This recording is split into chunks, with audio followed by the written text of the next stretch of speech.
Live from the headquarters of Ramsey Solutions, broadcasting from the Pod's Moving and Storage Studio, it's the Ramsey Show, where we help people build wealth, do work they love, and create amazing relationships.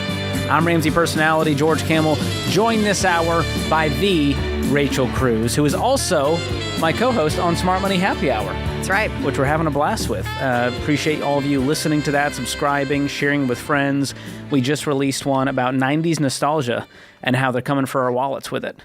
Yeah. People loved it. It was great. You know, there was an Instagram post. People were sending me an Instagram handle. I can't remember who it is, but they go back to all this nostalgia moments of commercials and catalogs. So they had like the JCPenney 1993 spring catalog for girls, and I was like, there's my wardrobe. That was your aesthetic. There it was. So yeah, it was a fun episode. Go check that out. Well, we're taking your calls this hour at 888-825-5225. You jump in, we'll talk about your life and your money. Neil is kicking us off in Denver. Neil, welcome to the show. Hey guys, how you guys doing today? Great, how are you? I'm doing great. Just a little background on what's going on here. We just started baby step number 2, my wife and I can't tell you how much of a difference it has made in our life, and even in my marriage already. So I really appreciate the work you guys do. That's awesome to hear. Awesome. Well, my question today, I've worked in lending for the past 7 years, 5 of that doing lending, and then the last 2 years in lending tech. And after starting the Dave Ramsey program, the baby steps, I'm feeling a little bit like I just don't want to be a part of the problem, you know. And I've put people into more debt before where they probably shouldn't have gone, and our tech doesn't necessarily help that. It's a education tool, but I just really don't want to have. I'm struggling with it, so I was wondering what you guys have for me. So you've been in the lending world and the financial world. Are there other companies, roles that wouldn't involve you being so connected to people getting into debt? Well, yes. I'm in tech now, so I've considered looking for another role. But the economy is kind of interesting when it comes to tech, and I don't know. I need the stable income. I've got a little baby at home, and like I said, we're trying to crank out baby step number 2, so I'm nervous to jump ship. Yeah, well, I wouldn't suggest that you jump ship, Neil, because I mean, obviously what you're doing is now conflicting morally in what your convictions are, what you're believing about money. So that's a real thing, and I think it's important to listen to, because if you're in it for a long period of time, naturally that's just going to wear on you and who you are. And we don't want that for anybody in their work, right? Their line of work. But you're not doing anything illegal, right? I mean, like you're, so, I mean, obviously if you came on here and you're like, I'm dealing drugs, we'd be like, all right, Neil, we got to shift careers. Maybe you should jump ship. But yeah, you're not doing anything illegal. So you have time to give yourself some patience to go. But I would be actively probably looking for someone or something else. Again, just because you going into a line of work every day, 40 hours a week, doing something that starts just to rub up against you morally, like that's just not a fun place to be, right? So again, I wouldn't jump ship right now, but I would be pursuing other stuff. And the great thing is, you know, there are some layoffs happening in the tech industry. We're seeing that a lot, but there's also a lot of places still hiring. And I think in your line of work, there's still opportunity to be had. So I would, if I were you, be proactively looking for something, but I wouldn't just quit tomorrow, because I feel like that's unwise. Yeah, I hear you there.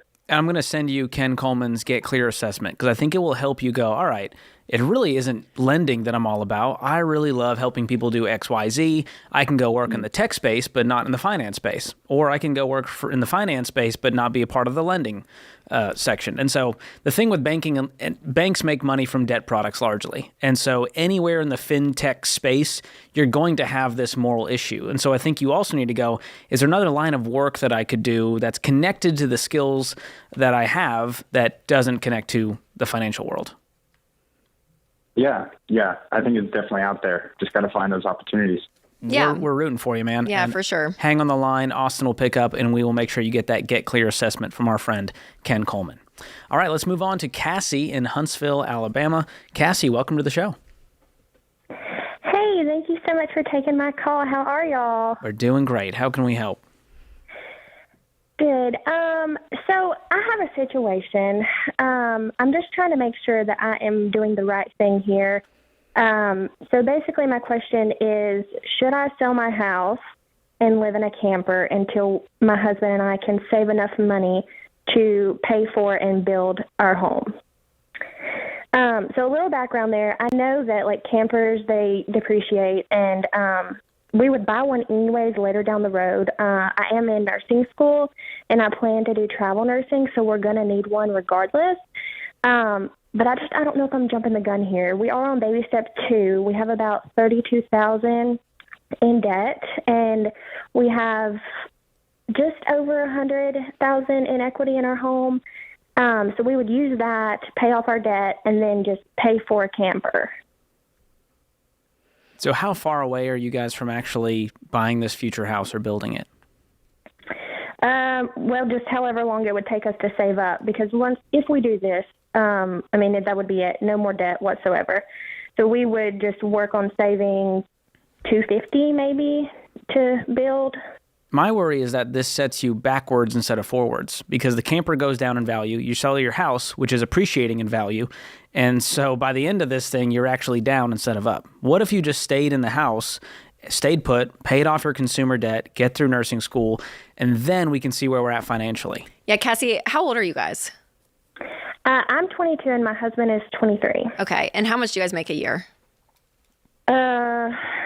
We make about $4,800 a month, so I think it's like 55 maybe. Yeah.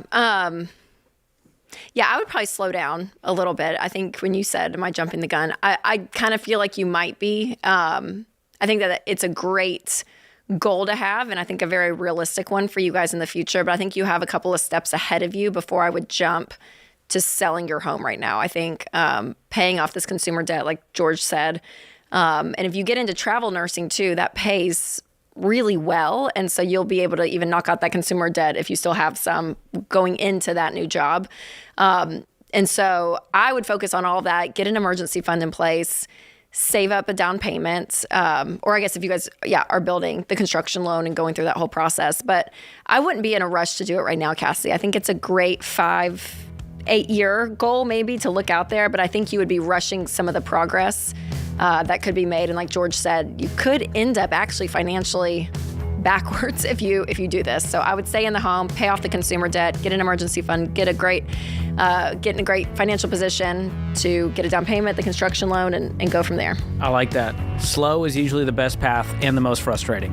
And so patience is a virtue for a reason. Delayed gratification. You guys will get there in no time. You're 22 and 23. You got so much time ahead of you to hit those financial goals. More of your calls coming up. 888-825-5225. This is The Ramsey Show.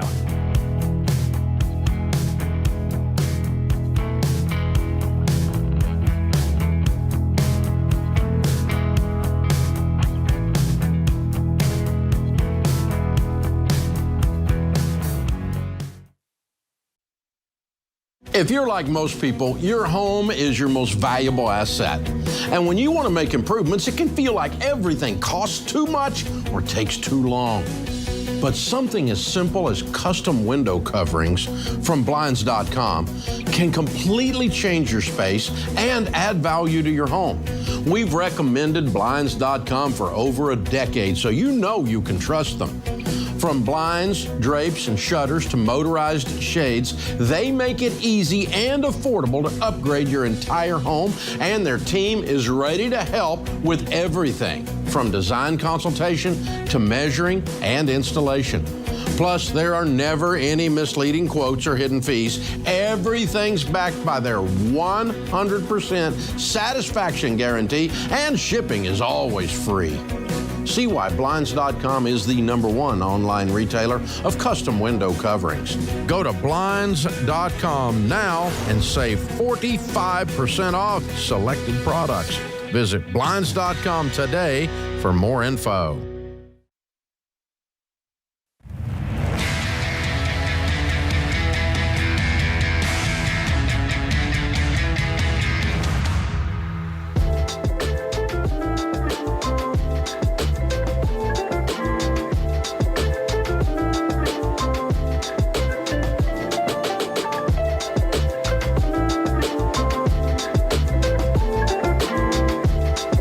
Welcome back to the Ramsey Show. I'm George Campbell, joined by Rachel Cruz this hour, and we're taking your calls at 888-825-5225. We're talking about your life and your money, all the stuff that's ruminating in your brain, inflation and your debt payments, and what about student loan forgiveness and this mortgage fees just is getting out of control in the housing market. And we just want to give you a breath of fresh air and tell you the truth, even if it hurts a little bit, because we want to see you win with money. Murphy is joining us in Phoenix up next. Murphy, welcome to the show. George and Rachel, thank you for taking my call. Sure. How can we help? So my wife and I are completely on board with getting debt-free. There's a little contention in regards to some property that we own. And the question is this. We own a condo outright that's currently worth about $275,000 on the open market. But we have an existing mortgage as well, about $250,000. I'd like to sell the condo and pay off the mortgage, and she kind of thinks because the condo's been paid off for that we just keep ticking along with the mortgage. And I'm just looking for advice from you guys in regards to that. Do you have any consumer debt, Murphy, or is it just the mortgage? We have a car loan, yes. There's about $30,000 still owed on a car loan. Okay. How much do you guys have in savings? So that's a little difficult too. We had $150,000 in savings that we let our son borrow for a business that he started, but he's going to be paying that back to us here real soon in less than 30 days. As like a lump sum? Yes. Wow. Okay. So you'll have $150K in a month. Yes. That'll clear the car loan. Yep. And clear a huge chunk of the mortgage too. Yeah. Outside of leaving a big chunk for your emergency fund of 3 to 6 months. Yes. I mean, honestly, Murphy, I don't think there's a right or wrong here. I mean, it's a pay. If you guys had a mortgage on the rental property, I would say just sell it. But because you guys own it outright, I mean, it's an asset. And then at that point, we always say to be intentional through baby steps 4 through 7. And which means to me, I don't feel like you have to be overly intense, and overly intense would mean selling the condo and paying off the mortgage, and you're done. So I don't feel like you guys have to. I think you have some great cash coming in. You're able to hit the mortgage. How much do you guys make a year? So I'm self-employed, so that fluctuates quite a bit a year. But like last year, the combined income was $850,000. Oh yeah, Murphy, y'all just as in 850,000. 850,000. Yeah, that's great. Your mortgage is gone. Yeah. Within like a few months at this point. Okay. So I think no, Murphy. If you don't, sorry, George. No, continue. If you this changes. if you don't want to be a landlord though, and you guys aren't happy about investment real estate, and you're like it's a drain, it's not fun, we don't want it. Then yeah, for sure, sell it and get out and do some other investing with your money, because you guys are going to have plenty of cash coming in, plenty of income coming in to be able to go and do whatever you want to do investment wise. So if it's not something that you guys want to, if you don't want to be a landlord, then yeah, sell it. But if you guys love it and you enjoy rental properties, I would keep it and then pay off the mortgage with your income. Okay, yeah, that's also where we disagree, because I don't necessarily enjoy it. Okay. Does she? Who deals with the property more, you or your wife? My wife does. My wife definitely does. Okay. She enjoys it? And she likes it? I don't know if she does or not. Anytime there's a repair that's required, she gets involved. She takes care of it. She calls repairmen, stuff like that. She collects the rent from it. She deals with all that. Okay. But I don't think she has a corporate job as well, so I don't think she necessarily likes or enjoys it. Okay. So what I would do, Murphy, is you'd say you can get $275 for it? Yep. Okay. I mean, I would have a date night. We always talk about doing like a dream date night, and take $275 on the table, and you and her talk about what could we do with this money. Is there better investments? What if we just put it in the market and do an investment calculator and just say, what could that grow to in 20 years? What if we found a small business that we loved and we wanted to get in and, be part owners of that, and we could put that there? Do we want to, maybe buy a different property? Do we want to take this and go and travel the world? Like, go and just dream with $275,000. And if nothing keeps bubbling up as something like, gosh, we have to do this right now, we want to do this, and she's fine with keeping it, then maybe keep it. But at least have the discussion of what would we do with the money if we sold it, just as for the heck of it. But if she's fine with it and it's not a big problem to her, then I mean, making $850, even if you regret the decision after selling it, you can go buy another $300,000 property by the end of the year. So the intent of the condo was never to be a positive cash flow income for us. It never was. The original intent was as a backup house, because we bought this in the crash of 2008. We only paid $38,000 for it on a short sale. Oh, wow. And the goal of the property had always been that, hey, we have this $1 million house. If we ever lose it because something happens and I'm self-employed, we have a backup. Oh, I gotcha. That was always the goal. And if I can take the cash from the condo and pay off the existing mortgage, now we have that home security in our main house. So that's kind of why I'm trying to steer her in this direction, because the goal of the condo was just housing security. And why does she want to keep it? What's her reasoning for keeping it? I'm not sure. You know what? We have a date night tonight, so I will ask her tonight. That's great. Yeah, and I honestly think, since you can't even answer that question, I think you guys may come to a conclusion really quickly. You know, she may be like, oh, perfect. That's right. That's true. That makes sense. If our home's paid for, then there is no risk on that end with our primary home, so we don't need it. You know, it could be a pretty easy discussion. Yeah, but originally she and I both agreed that we wanted to keep it for that housing security, because that was in 2008, Murphy. Now I mean that's like 15 years ago, and you guys obviously haven't talked about it recently, so I can't even remember what I said in 2008. Yeah. That was a long time ago. So I would have a current discussion with her, and again, to George's point, there's not a right or wrong here. I mean, you guys are in great financial shape. You make great money. You don't go into any more consumer debt. That $30,000 car loan needs to be paid off today. Save some money, and I think y'all are fine. You'll be okay. What's your net worth combined? So it varies a little bit, but we're kind of touching that $10 million mark. $10 million, and we're arguing over a $250,000 mortgage. But we've gotten to this point because I've been really aggressive with tackling everything, and I'm not. The finish line is near, and I'm not letting up. Is Murphy? You need to chill. It's Friday night. Get some appetizers tonight. Get dessert. I think you just need to take it. You guys are doing great. You're an intense guy, and I like it. I have an intense dad. My husband has some intensity. My old friend George Camel has some intensity. We need Rachels in our life to balance and it's all us. good. But you're fine, Murphy. Y'all are good. You're good. We talk to actual broke people on this show. And so talking to you, I'm like, why does this guy? I need to ask you for advice, man. I know. Help us with our money, Murphy. Goodness gracious. Well, I'm rooting for you guys. Thank you so much for the call. Great job. I aspire to that. Y'all have worked really hard and done a really great job. I know we're kind of poking fun at you a little bit, but well done. I mean, it's impressive. Well done. It's hard to turn that intensity off, for sure. And Winston Cruz was on this show earlier this week, so I feel like chopped liver compared to him. Everyone loved having Winston Cruz, which is Rachel's husband, by the way, on the show talking about real estate and how to do it the right way. He missed you, George. I'm secretly hoping me and Winston can do an hour one day. Because I can't hang. Winston doesn't want to hang out with me outside of having to do this. Whatever, George, you came over and watched Dumb and Dumber. I did. That was a few months ago at our house. I know. Winston learned that George had never seen Dumb and Dumber, and Winston was like, changed my life. George, you need to come over and you need to watch this movie. Oh, well, what was the big takeaway from having Winston on earlier this week? The big takeaway? Yeah, on real estate. Did he have any hot takes?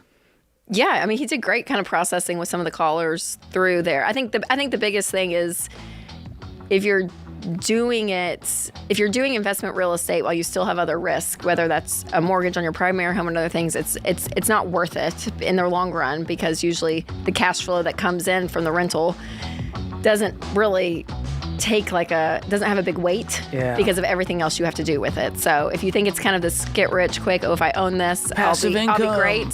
It's a little bit more difficult than that. That's good. Good summary. Thank you for that. You're welcome. More of your calls coming up right here on The Ramsey Show.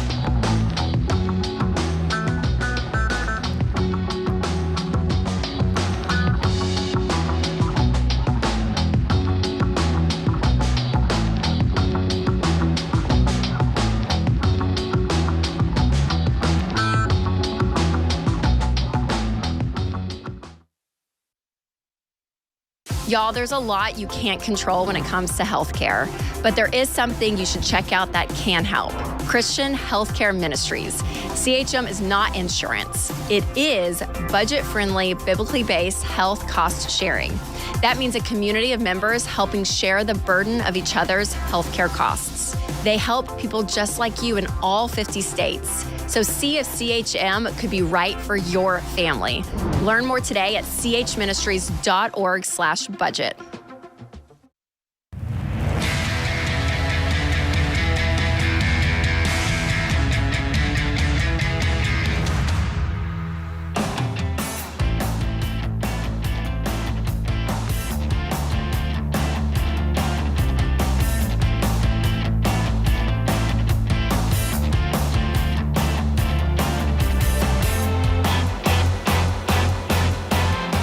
Welcome back to The Ramsey Show. I'm George Campbell, joined by best-selling author, host of The Rachel Cruze Show, Rachel Cruze herself, here with me today.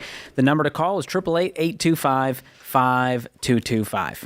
Well, Rachel, a lot of people send us stuff on Instagram in the DMs, like things that they think are funny that will rile us up. And occasionally, enough people send a video to me that I'm like, we got to put this on the show. It's funny. So it's worth everyone's time. So I want to play it for you. You've seen this because I saw you comment on the video. Yes. It's from a comedian who lives in New York City named Nathan McIntosh. I want to give him credit on this one. And it's a hilarious bit on student loans. So let's check that out. How did we ever decide to lend students money in the first place? Didn't that seem like a terrible idea? Somebody just out of high school, they have one poster to their name? Why? There are people with jobs and credit who can't get loans. They walk into banks with business plans. They're like 2-year projection, 5-year projection. The bank's like, get out of here, man. It'll never work. And then some kid waddles in. What do you need? A horse literature degree. Okay. Here's $80,000. So good. It's so true, though. It's funny because it's true. That's what they say. Because it's true. People come with business plans and show ROI, show everything, you know. And they still get turned down. And they get turned down. But student loan companies will just give out free money going, you'll be fine. Just get your horse literature degree. You know, it doesn't even matter if you graduate. We're going to give you $80,000. That's on the low end. That's right. For real. Oh, my goodness. Well, there's truth to it, and there's also the story behind it, which we cover in Borrowed Future, both on the podcast and the documentary. But Sally Mae and the government, they commingled. They're in cahoots with each other, and they said, the government's like, hey, Sally Mae, we need more people to get educations, so we'll cover the loans. If they can't pay, the government will back it. Yep. And so it began the federally backed student loan program. And student loan companies are going, sweet, we're just going to give out as much money as possible. The colleges love it. They're going, sweet, we'll raise prices. We can keep raising tuition, and they still get the money, and it's just this wonderful cycle that's happening in America today. And it's crazy. Do you feel a backlash from college, though, right now? Like, do you feel people are pushing back against the idea? Yeah. I think Gen Z are the ones going, this is stupid, because they're seeing their brothers, sisters, family still paying off student loans with student loan forgiveness dangling out there, and they're going, this isn't the path. Yep. So we're seeing a lot of Gen Z folks who are going, I'm going to turn my side hustle into the full-time thing. And so I respect the hustle of these younger generations who are going, I'm too smart to fall for something this stupid. Because we're all for higher education. I mean, I think it's wise to continue to learn and to grow, but it's when the ROI doesn't play out in the marketplace, right? I mean, he's joking about horse literature, but like for real, like there really are the most bizarre. I feel like there should be legislation around what degrees you can even offer. I mean, seriously, because I'm like, because you can't go into the marketplace with that degree and make that amount of money. If you go to a private school, not even like a super fancy one, but just even like a liberal arts, even some of these Christian colleges, right, that are private, all that. I mean, you're paying $140 getting out. I mean, like they're so expensive for a degree that's not going to make that in the marketplace. So yeah, I think people are finally waking up, being like, okay, what? And now, granted, if you're, a dentist or a doctor, I mean, like there are obviously massive degrees to get that will create a wonderful career path, and even a business degree, right? I mean, there are still degrees to be had. And we have degrees. We can call that out. Yeah, we both went to college. Universities. Yeah, but then you're still just looking at the ROI. I don't know. Yeah, I don't think the degree is what caused any level of my success. You know what I mean? The degree itself. Right. I know. It's great. It's a check mark. But more and more employers, even Ramsey Solutions is going, do you have the skills? Do you have the talents? Are you a culture fit? Yes. Did you get the experience and knowledge from somewhere? And because I think the degree is just watered down, that almost everyone has one, right? Like when our parents It was special. were doing it, Set you apart. It did. And now it's like, well, everyone can get one because anyone can get a loan, to the comedian's point. Like, anyone can just walk in and get a loan. So yeah, it doesn't create that that weight that it used to. And then us millennials, we were right on that front end of the crisis. So Yeah. I don't know. It's an interesting conversation to have. Well, go watch Borrowed Future. If you are a parent, if you are a student, and you're curious about this stuff, we lay it out in 88 minutes flat, and it will create some amazing conversations with you, your kids, and get you riled up about this problem, which I think we should be riled up about, and we shouldn't be waiting on the government to fix it, because we could be waiting a few lifetimes. Let's get to the phones. Luke joins us up next in Kansas City. Luke, welcome to the show. How are you guys? We're doing great. How are you? Doing good. So, calling in about student loans. Perfect. Great. So, yeah, perfect, right? So, my wife and I, we have a combined about $47,000 worth of student loans. $37,000 of that comes from me, and the other $10,000 is from my wife. So over the last 2.5 years, we've taken advantage of this no interest here, or not having to pay our loans, and we saved up about $60,000. So we have that to pay it off. So since we started doing that, we've started investing into our 401k, which I do have a follow-up question on that. But the question is,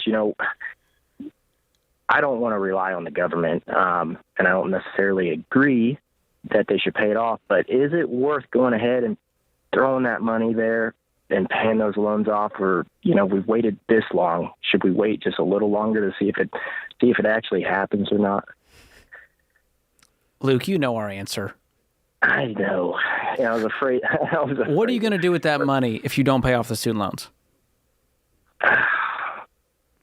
Well, the only debt we do have right now is the student loans and our house payment, and we have about $110,000 left on our mortgage. So it could go to that. But I mean, we're at the point now to where I started investing my 15% into my 401k Roth, and my wife, I finally got her talked into doing at least 10%. She's not 100% on board with paying the loans off. She's to the point she's looking at cars, and I'm trying to talk her out of it.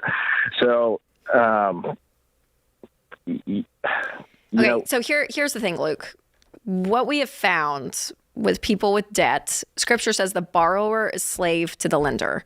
And whether you believe with Scripture or not, it's a saying of wisdom that when you are in debt and you owe someone something, there's a lack of freedom that you just naturally have. And it may not be 100% financially in your boat, right? Because you have the money to pay it off. But there is something to be said, I think, from a mental health standpoint. I think from a spiritual element, there is just something when you know you owe someone something, and when you pay it off, and you have the money, Luke. So today is what we would say, that when you get off the phone with us, you guys freaking just log into your account and pay this thing off. There is a small weight that you are carrying, even though you have the money in the bank. There is something to be said that when you don't owe anyone anything, there is a level of freedom that comes, a level of levity, a level of peace that you just can't fully have when someone else's name is attached to your income and to your life. And so from the financial perspective, we're all about getting out of debt, because when you free up your income, you can invest it, you can build wealth, you can do so much with your income versus it going back out to car payments and credit cards and student loans and all this. But then there's that other element, and Dr. John Deloney talks about this from the mental health perspective, that there is something that happens in the human, I think, body, mind, spirit, soul, when you are just free, when no one else, when you don't owe anything. And so I would say, you guys pay it off today. And if she just wants to get back into $43,000 of debt again, if she just misses debt, if she misses it, and you guys want to go get back in as a couple, there are plenty of ways to go back into debt if you guys want. But I guarantee you, when you guys pay it off and you look forward to your future and you see money that is saved, you see money that is saved for a car, and you guys cash flow these purchases, there's a reason people don't go back into debt. Pay it off. You'll still have $13K. Call that your emergency fund. Now you can actually invest with pure freedom. But you're lying to yourselves if you think you have $60,000. You don't, because you owe the student loan companies $47,000. That's right. That's bad math. Yeah, So net worth is your what assets you own, minus what liabilities. you owe, and that's the truth. you know what to do, man. You got this. This is The Ramsey Show.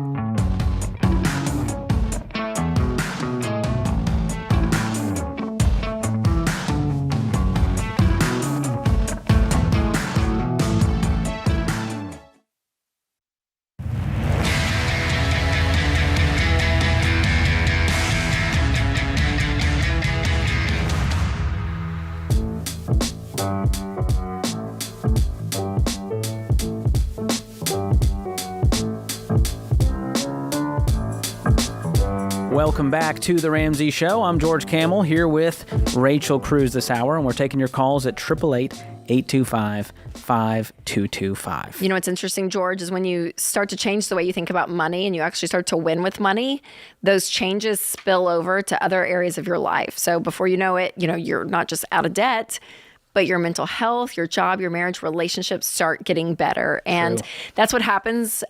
We talk about all those things at the SMART conference. So this is 2 action-packed days that you'll leave with a plan to win with money, get free of anxiety, and start knocking out all of your goals for the future. And this is our biggest event that we do here at Ramsey Solutions, so you don't want to miss it.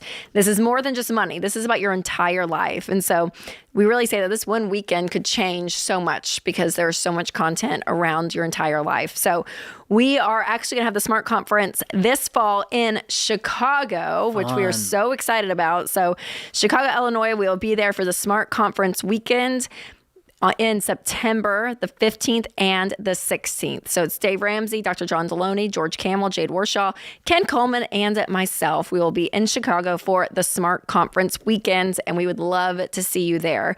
You can get early bird tickets that just start at $79. We've got VIP level tickets that include a lot of swag and opportunities to meet all of the Ramsey personalities. Plus, we have a new platinum package that includes dinner with Dave and all the Ramsey personalities. So go to ramseysolutions.com/events for tickets and start to take charge and control over your life. Love it. And I assume we'll be getting deep dish at some point. We better. I think that needs to happen. And probably a live Smart Money Happy Hour recording. We've been doing that in some of these, and they're so It's a fun. blast. And they're so fun. I can't promise it, but we'll push for it. We will Rachel's try. got We some will pull try around hard. here. All right, let's go to the phones. Cody joins us up next in Atlanta, Georgia. Cody, welcome to the show. Are you with us, Cody? Yes, I am. Can you hear me? Yeah. How's it going? How can we help? I'm good. Hey, so I had a question as far as collections went. Got a collection bill, working on pretty much paying off all the debt, and that's pretty much the last one. I know Dave recommends do a cashier's check for it. I was seeing, is privacy.com okay for something like that? Or should I really probably do a cashier's check on it? So privacy.com, where'd you hear about that? I've been using it for a bit. Like I said, I know how it works. I was just seeing, Yeah.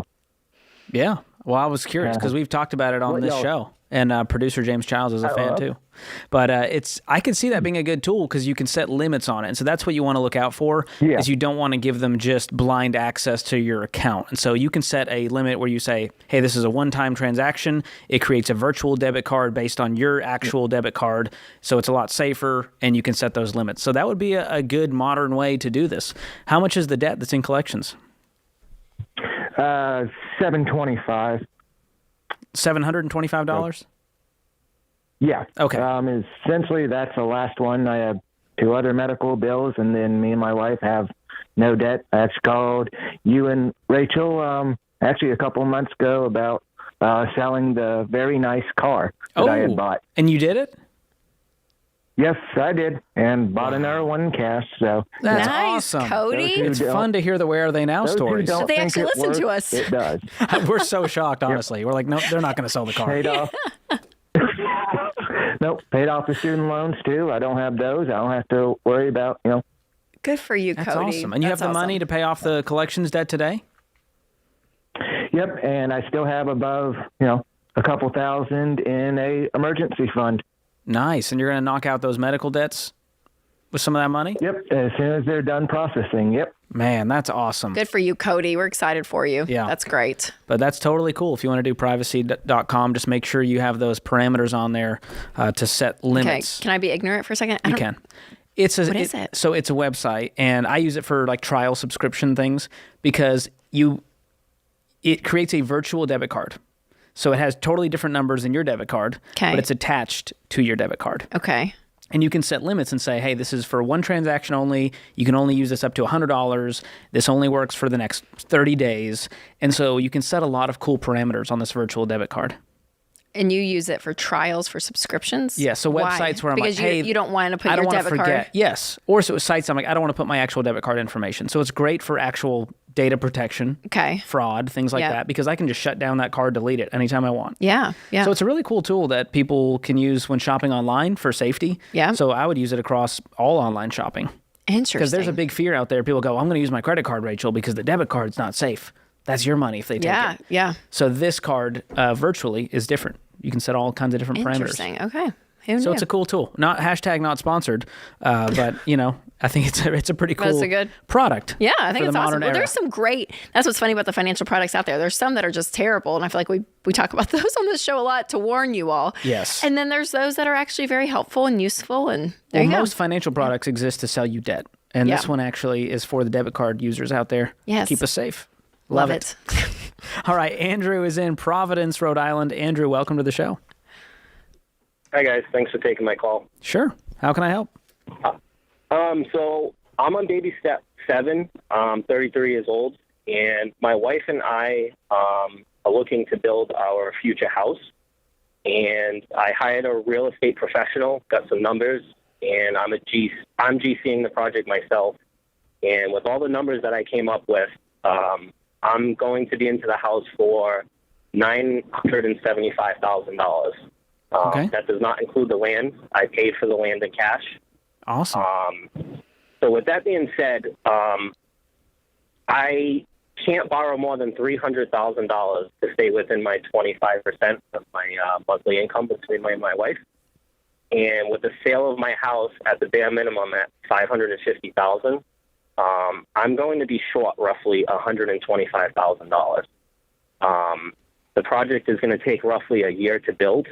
And in that time, I would be obviously saving money. So my question to you is, do I pull the trigger with proceeding with building the house, knowing that within the next year I can save the $125,000? Or do I wait to save that $125,000 and then go ahead and sell my house and start building my house? I'm just concerned with the real estate market right now.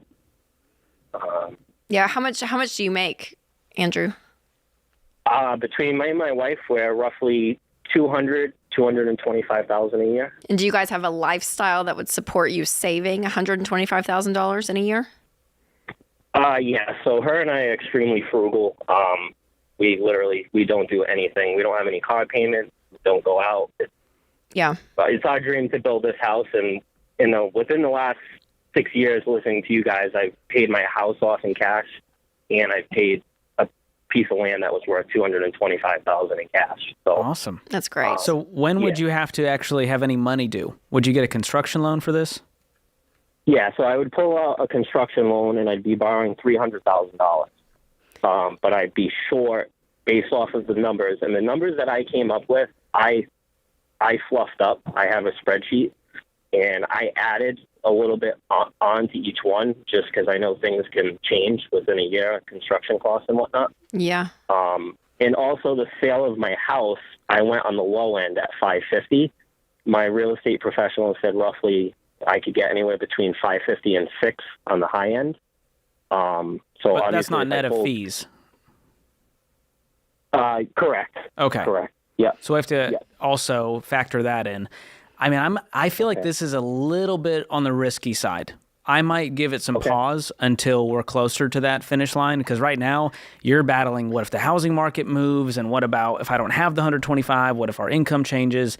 It just gives me some pause. Yeah, I mean, honestly, I would feel comfortable with you guys trying to cash flow the 125,000. Because my husband and I, when we were building, we were short a little bit, and we just knew within that 9 months what we were going to make. We had locked in our income, so we knew that. But my only fear, honestly, Andrew, is that it's contingent on the sale of your home. And with the market being so crazy, that almost makes me more nervous. If you guys could pause for 9 months, 12 months, and save some cash and have some buffer, I think that would give me more relief and more peace during the process versus being so stressed out. So I would probably pause, like George said, just for a little bit, save some money, and then proceed. But I think you've run your numbers well, and you guys and are I trust crushing that. Yeah. And also live a little. You guys have worked so hard. Enjoy your life. Do go out. So create some goals in all of those areas, and you'll get that dream home in no time. This is The Ramsey Show. Hey, it's Rachel Cruz. If you love the show and want a deeper dive on your money journey, we have a weekly newsletter that gives you trending and helpful articles and tips on following the Ramsey way. Just go to RamseySolutions.com today to sign up for our newsletter. Again, that's RamseySolutions.com to sign up for our weekly newsletter.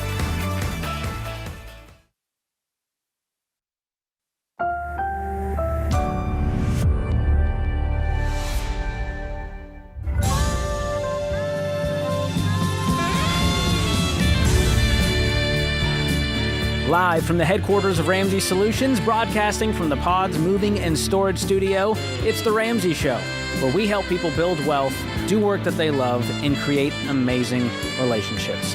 I'm George Camel, Ramsey personality, co-host of Smart Money Happy Hour, and I happen to have the co-host of Smart Money Happy Hour with me, Rachel Cruz.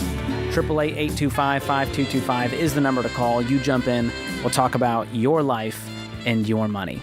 And on top of Smart Money Happy Hour, Rachel, I recently launched my own YouTube channel. That's right, So George. we're both YouTubers now. And it's killing it. You've done such a great job. Thank you. The numbers are like fantastic. Well, the team that we good have on content this too. is incredible. The editors, the designers, the writers, they have worked so... Your set Oh, the set is beautiful. is amazing. Thank you. Well done. It's no Rachel Cruz Show set, but... No, it is nicer than the Rachel Cruz Show set. Wow.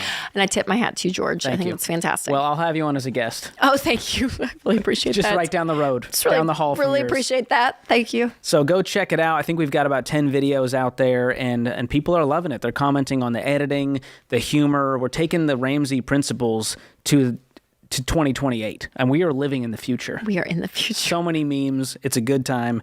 Go check that out. All right, Brandy joins us up first in Charlottesville, Virginia. Brandy, welcome to The Ramsey Show. Hi, George. Hi, Rachel. Thanks for having me. It's a pleasure to speak with you today. Absolutely. How can we help? So I know Dave says that options are great, but right now I can't feel the same about that. I have 3 houses right now. I lost my mom in 2001 and my dad in 2002. And in that, I inherited 2 houses, plus I have my own here. When my mom passed away, I became power of attorney for my grandmother. So that house that I inherited from my mom was actually hers, and she had lifetime living rights in there. But I had to move her to a nursing home close to me, so she's no longer in that house, and it's vacant. So my question for you guys today is, should I sell both houses, or should I sell one house and rent the other out for like additional income?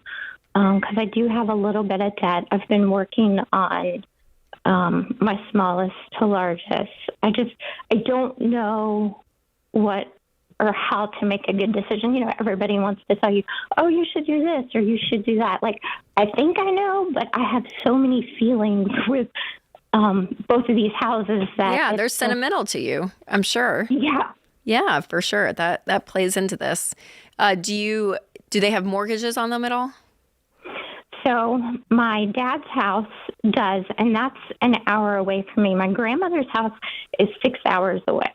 Okay. So and it's paid, and that one's paid for. Yeah. Okay. And Brandy, where are you at financially? You said you have some debt. How much consumer debt do you have? Let's see. I have a little over, let's see. So I have a boat at 31.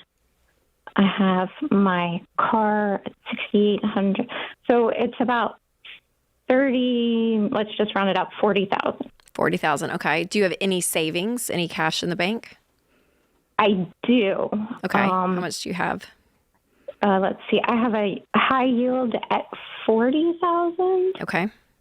And I have my 3 to 6 months in that. And then I have a 15,000 just regular savings account. Okay. Wow. And last question. Sorry, we're gathering numbers to help you. You're good. Yeah. And then the two houses, if they sold today, how much would they be worth? So the house 6 hours away, the assessment is $125,000. Okay. I don't really know what I would put it on, what it should go for. But around that, okay. And then the other house, it's assessed at about $250,000. And how much is owed on that? $92,000. Okay. Wow. Okay. Well, here's the good news. You can pay off your consumer debt today without even worrying about what we're going to do with these homes. Yeah, I know. You've kind of done like baby step 3, baby step 1, then baby step 2. And Brandy, when you called in, I felt this sense that you were overwhelmed. You're managing a lot right now. You've been through a lot. Yes. And so if I were in your shoes, what I would want is simplicity, because there's just freedom and peace in simplicity. And simplicity means less payments. In fact, no payments would be ideal, wouldn't it? Yes.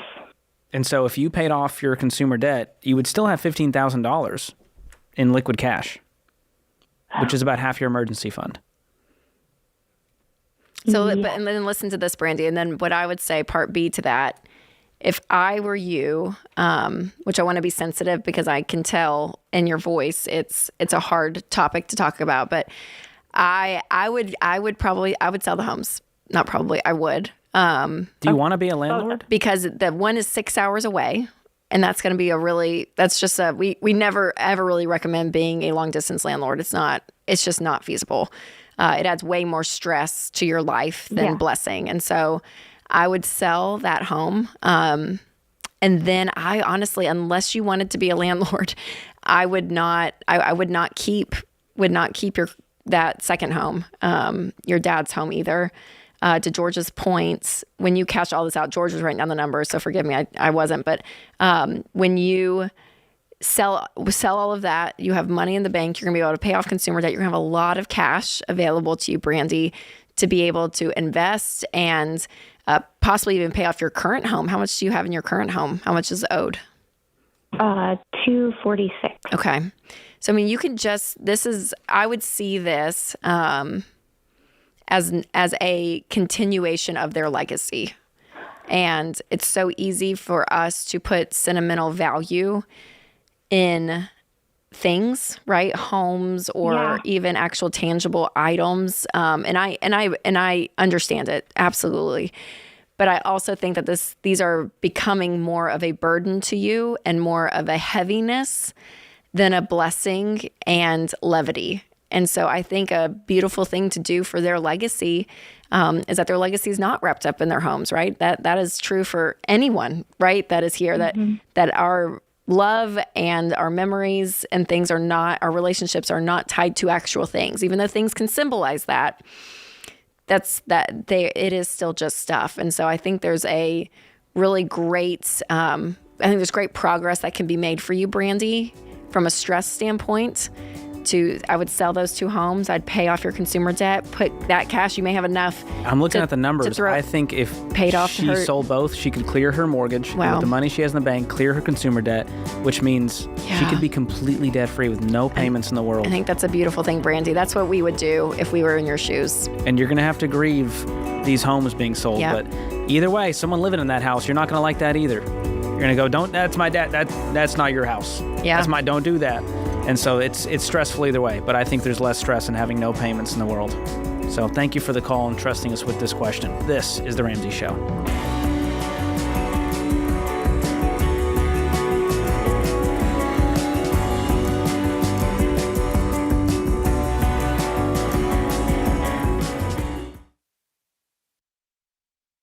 We've been doing business at Ramsey for more than 30 years. By now, we're a well-oiled machine, but it wasn't always that way.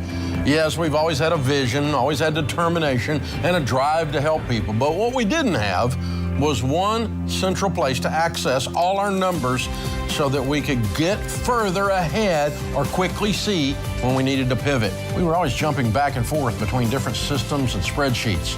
So when NetSuite by Oracle helped us wrangle our revenue, inventory, expenses, and more into one place, it was a game changer.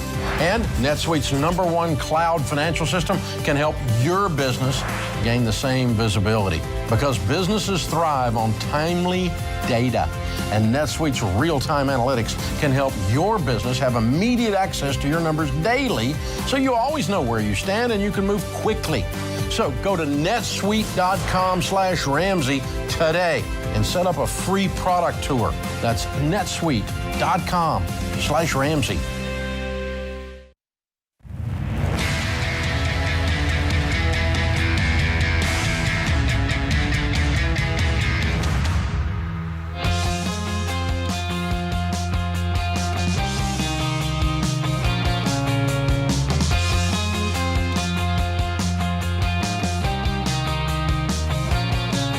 So as a spender, there's nothing better than having extra cash on hand just to splurge a little, have a little fun. So I'm really excited to announce our Ramsey Cash giveaway is back. So this is your chance to win up to $500 or the $3,000 grand prize. So you guys, it's very easy to enter. All you have to do is go to RamseySolutions.com/giveaway, and you can enter every day to increase your chances for winning. Now, there's no purchase necessary, and you must be 18 or older to win. And we aren't stopping there. So we actually have an incredible sale going on, and I love a good sale. So we are running our $10 sale. So you can get the books and tools that you need to build wealth, find the career that you were made for, improve your mental health, and deepen your relationships. The $10 sale even includes all the Questions for Humans cards, the conversation cards from Dr. John Deloney, and my book, Know Yourself, Know Your Money. And so this is a great sale. Make sure that you check it out. And these conversation cards are really fun that Dr. John Deloney did. So here's one, George. What's the most expensive mistake you've ever made? Ooh, that's a fun one. Well, not fun. I mean, in hindsight, it's fun. That's right.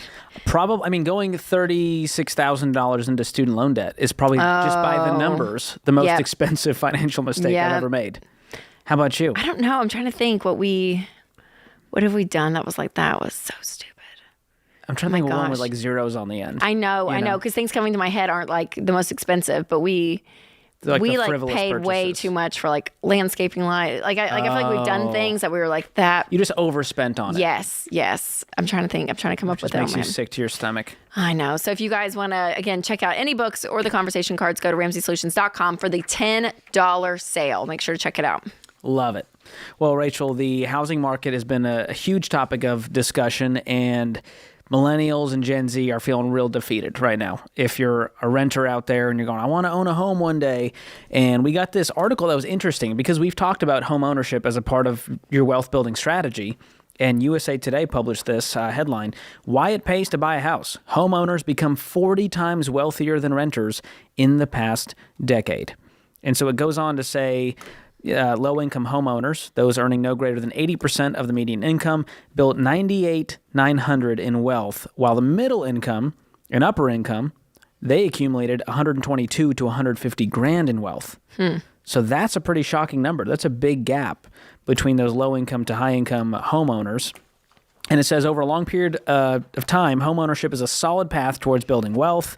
And it works in two ways. First, you have the advantage of home price appreciation. And second, it forces homeowners to save for monthly mortgage payments, which renters don't have. So I have a lot of, this is great for those that are homeowners. Yeah. They're like, yes, this is awesome. This is great. And it was a huge part of what helped me become a net worth millionaire is home appreciation. Yep. We live in one of the most expensive areas of the nation. I think it's the top 11th county or something in the country. And home ownership, that home appreciation really adds to your net worth. And so when you're sitting out there renting, it hurts to watch all of that happen. And now not only are you seeing your friends become wealthy, but you're priced out. That's right. So what do you tell people when they go, Rachel, I really want to become a homeowner? It feels more impossible than ever. Yeah, I mean, I would say it is frustrating, and I think we're all feeling that. I think, and again, those of you that are in the market to buy a home, you're really feeling that. But still, at the end of the day, homeownership is a long-term plan. That is something that you want to be part of your financial picture. I think everyone should, that should be a goal for everyone, but that doesn't mean you need to go out and buy a home now. If you have tons of debt, if you have no savings, that home is going to be a curse. I mean, it's going to end up making you broker over time. And in the present, it's going to be stressful, and that is not worth it. So getting yourself in a financial position where it is wise to then go and purchase the largest investment you probably will ever make, which is your home. Take the time, be patient with it, even though I still want that to be part of your financial picture. So be out of debt, have an emergency fund, the 3 to 6 months of expenses, have a good down payment. I mean, if you're a first time home buyer, you can, 5% is the lowest we would say. But even if you can get up to 20%, which people kind of like balk at us saying that, but hey, if you can save up a good down payment, that's going to help you in the long run. So again, it should be part of your goal, but it needs to be in the right order and not just go and just decide I want to be a homeowner. Because we get calls every week on the show with someone going, Rachel, I think I need to sell my house. Yes. We made a rash decision. We thought impulsively that we're wasting money on rent. We got to jump into a house. And they realized, oh my gosh, home ownership is wildly expensive. Yeah, absolutely. So it's a great thing. And obviously this article shows it, right? That it's a great investment to do it. And I know it's frustrating to feel like you're throwing money away to rent, but if you're broke and you're living paycheck to paycheck, the last thing you're going to want is a home, is to own a home, because everything then is on you. So it just creates a lot of stress. I saw a great quote that said, rent is the most that you'll pay. A mortgage is the least that you'll pay. And it was showing that when you rent, you don't have to worry about all the other stuff. Yeah. Property taxes going up, homeowners insurance going up, maintenance, repairs, all of those things that come with home ownership that make it wildly expensive. And so you can't just compare apples to apples, my mortgage payment versus my rent payment. That's a great point. Yep. So I feel for y'all out there, and I love the old timeless quote, the best time to plant a tree was 30 years ago. The next best time is today. And so if that's you, you're going, man, I wish I could have bought a house when it was $7,000. I understand. I wish that too. And we bought our house in years ago. 1942, when houses were. Yes. So I get it. When the boomers are like, I don't understand. I could buy a house on a part-time job back in my day. That's frustrating, boomer. You're not helping. You're not helping when you say things like that. Houses are, on average now, what, $400,000? And if you're in a high cost of living area. And here's the deal too. Wages have not gone up with all of this either. So like there's a reality of what we're living in. And I think that we can kind of complain. I guess we are. We can be down and out. But you do look back when inflation was high in the 80s, there has been, every generation has felt a downturn economically. And so for us, especially the millennials, whether you're mid-millennial or early millennial, this is really our first. The recession was big, but for a lot of us, we were in college during that time. We're just entering the workforce. And so for us having families and, having careers over a few years, this is the first big hit that we have felt. So it does hurt, whether it's inflation, the housing market, all of it. We feel it. But every other generation has felt it too. Yeah. Because they've had their own too. Well, looking at the data, it was interesting. It was homes in the 1950s were about 2 times the average salary. Now the average home is 6 times the average salary. And so to your point, inflation has really hurt while wages haven't gone up fast enough. Right. They're still as higher than they've ever been. Now, I will say, though, square footage wise, oh my gosh, smaller home on average. I was looking up so that's another thing, right? If you went and bought a smaller home, how would that be? But the average home in America now, square footage wise, is our expectations huge compared to what they were in the 50s. Yeah. I looked up my childhood home, which my parents still live in. It's less than 1,000 square feet, according to the internet. I'm like, oh my gosh. Yeah. We have a family of 4. And you don't remember it either, do you? No. You don't remember it being that small. I walked through our childhood home and I walked into the bathroom that all the kids shared. And I was like, and through high school, that's where Denise and I would get ready for dance. And it was tiny.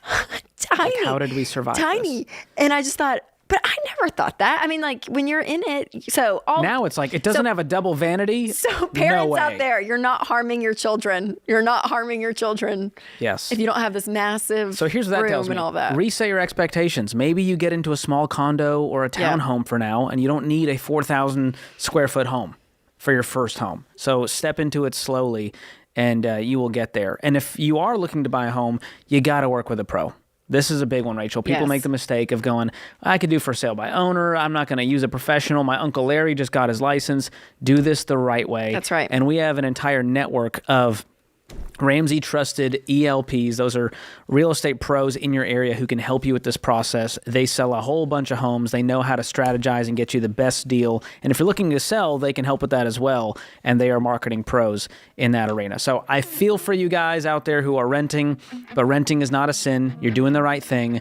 And debt is the biggest thing holding you back from getting that down payment. Because when you have payments up to your eyeballs, it's hard to save up a down payment. So get out of consumer debt, get the emergency fund, do this the right way, even if it's a 5-year journey instead of a 1-year journey. You'll be okay. This is The Ramsey Show.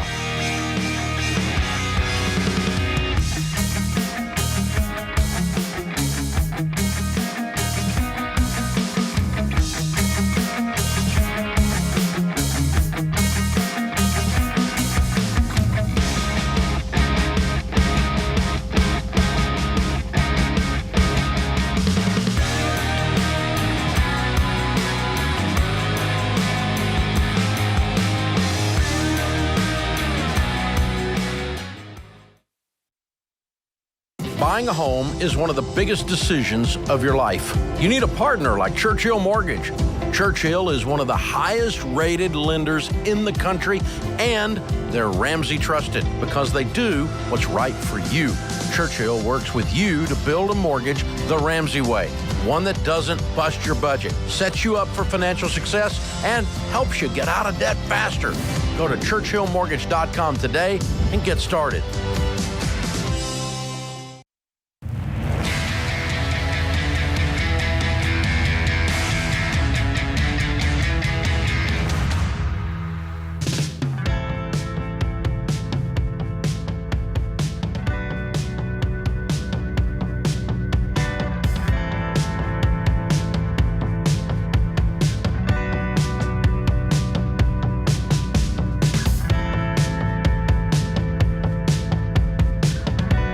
This is The Ramsey Show. I'm Ramsey personality George Camel, joined by Rachel Cruz this hour. The number to call, 888-825-5225. You jump in, we'll talk life and money. John joins us up next in D.C. John, welcome to the show. Hey Rachel. Hey, John. How are y'all doing today? Doing well. How can we help? Yeah, so I'm 22 years old. I just finished college back about a year ago in May, and I moved up to D.C. to start working, and I feel like I have quite a bit of disposable income, and I really wanted to call in to figure out what I should be doing, right? And should I be investing or saving up for a house in the next few years, or, I'm just kind of get some direction from y'all. Cool. So what's your financial picture look like? Typically, base is around 110 for my salary. I get a bonus of a few thousand and employer benefits that they tack on to stuff of about 10,000 on an annual basis. Other than that, I usually right now have about 12% of gross pay going into my Roth 401k, about 15% into company stock purchase, and then about 24% goes to taxes. So after that, it's about 49% of gross pay I get to take home. Cool. And what kind of debt do you have right now, if any? None. Cool. And how much is the total that you have liquid? In terms of stock investing and non-retirement plus all of your liquid savings and checking. Probably about between 40, 45. Awesome. And your next goal is to get a house? I mean, ideally, it definitely would. It'd be nice, but I know interest rates are quite high right now. So maybe I was thinking save up even more and then hopefully things stabilize in a few years. But, properties always get more expensive. So Well, you're in the DC area, so I imagine you're looking to pay a pretty penny even for a condo over there.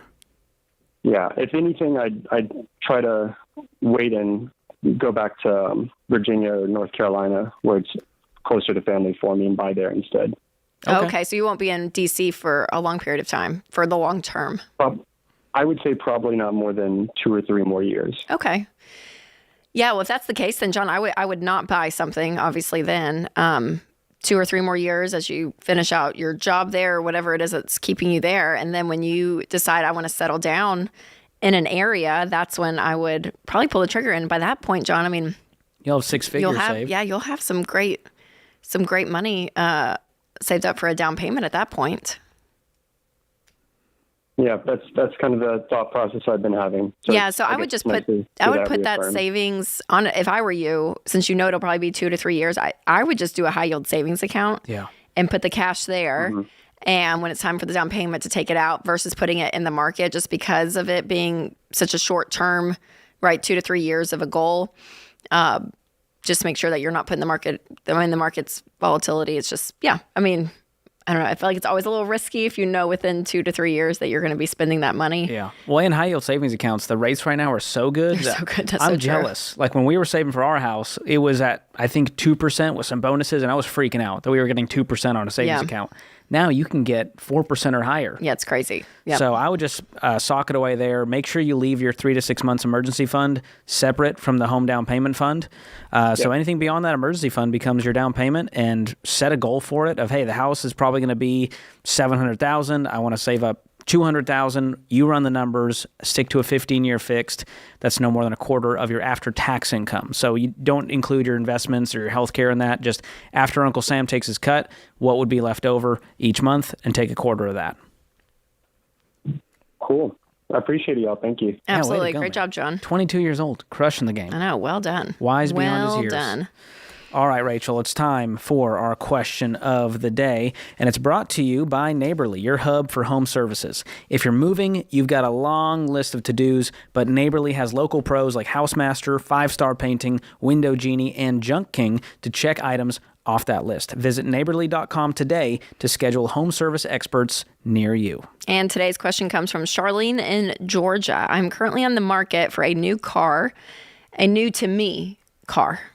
I stopped by the dealership and told the salesman the price that I wanted to spend on a car. He quickly figured out that I was going to pay cash, and he responded that he didn't have anything in my price range, and he wanted me to finance at least $5,000 for him to be able to help me out. I declined his offer, and after I left, he called me regarding a car he wanted me to see. So I got there as soon as I could. However, the car was sold just minutes before I got there. I spoke to several of my friends, and they say that the sales rep gets a bigger commission if you finance a car. They said I will have a hard time at a dealership and should try a private sale. Is this true?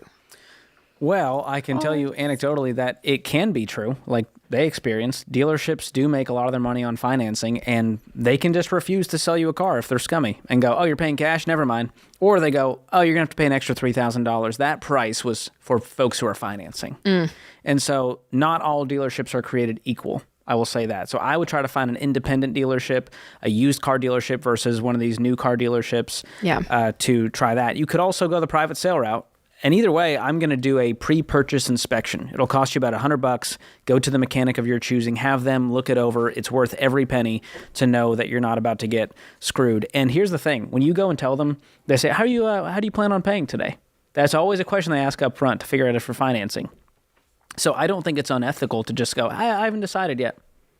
I don't know, and see how they. I say I'd really like to land an out-the-door price before we talk about how I'm going to finance it. Oh, that's good. And so that's the key. The out-the-door price is what you're looking for. And once they agree to that, then you're good. Yeah. Then you can tell them, all right, I'm ready to close the deal. This is it. Yep. But until then, it can be dicey. Now, when we bought our last car, Whitney's car, we told him, he asked, and I was like, we're going to pay cash. He was like, okay, cool. And then we went through the transaction, and it was the same price that was advertised online.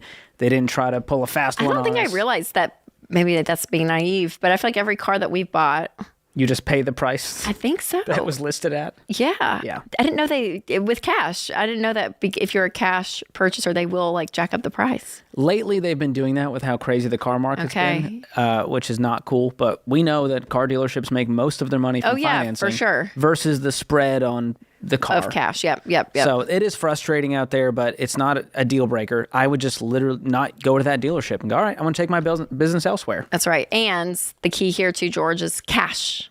Yes. Paying and not cash. A briefcase of cash, because people have tried that. And I'm like, no, you don't want to take $20,000 in cold hard cash. Yeah. We're talking about just money you have in your bank. Yes. And what's crazy is a lot of the times you can use a debit card if you clear it with your bank first, that there's a large transaction coming.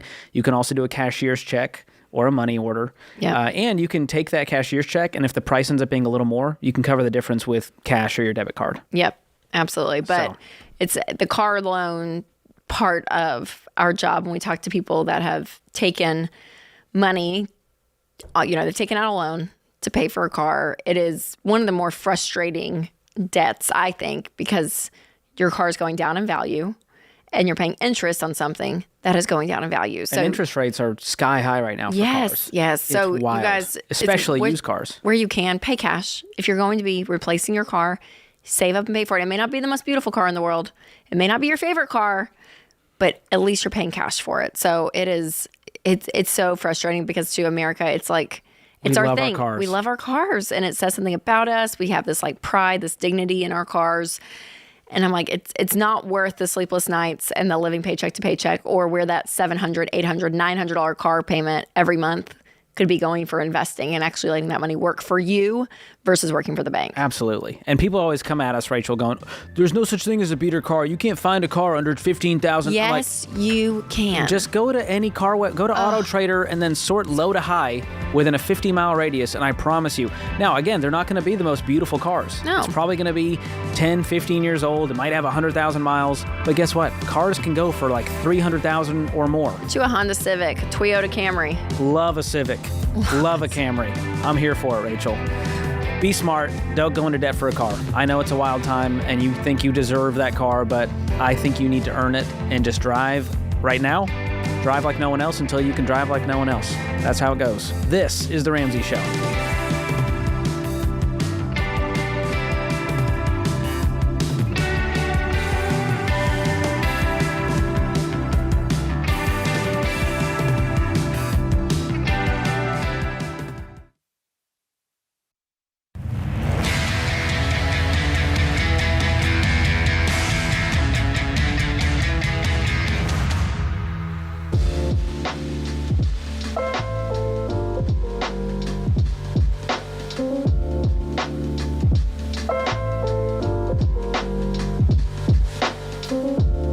I'm George Camel, joined by Rachel Cruz this hour. This is The Ramsey Show.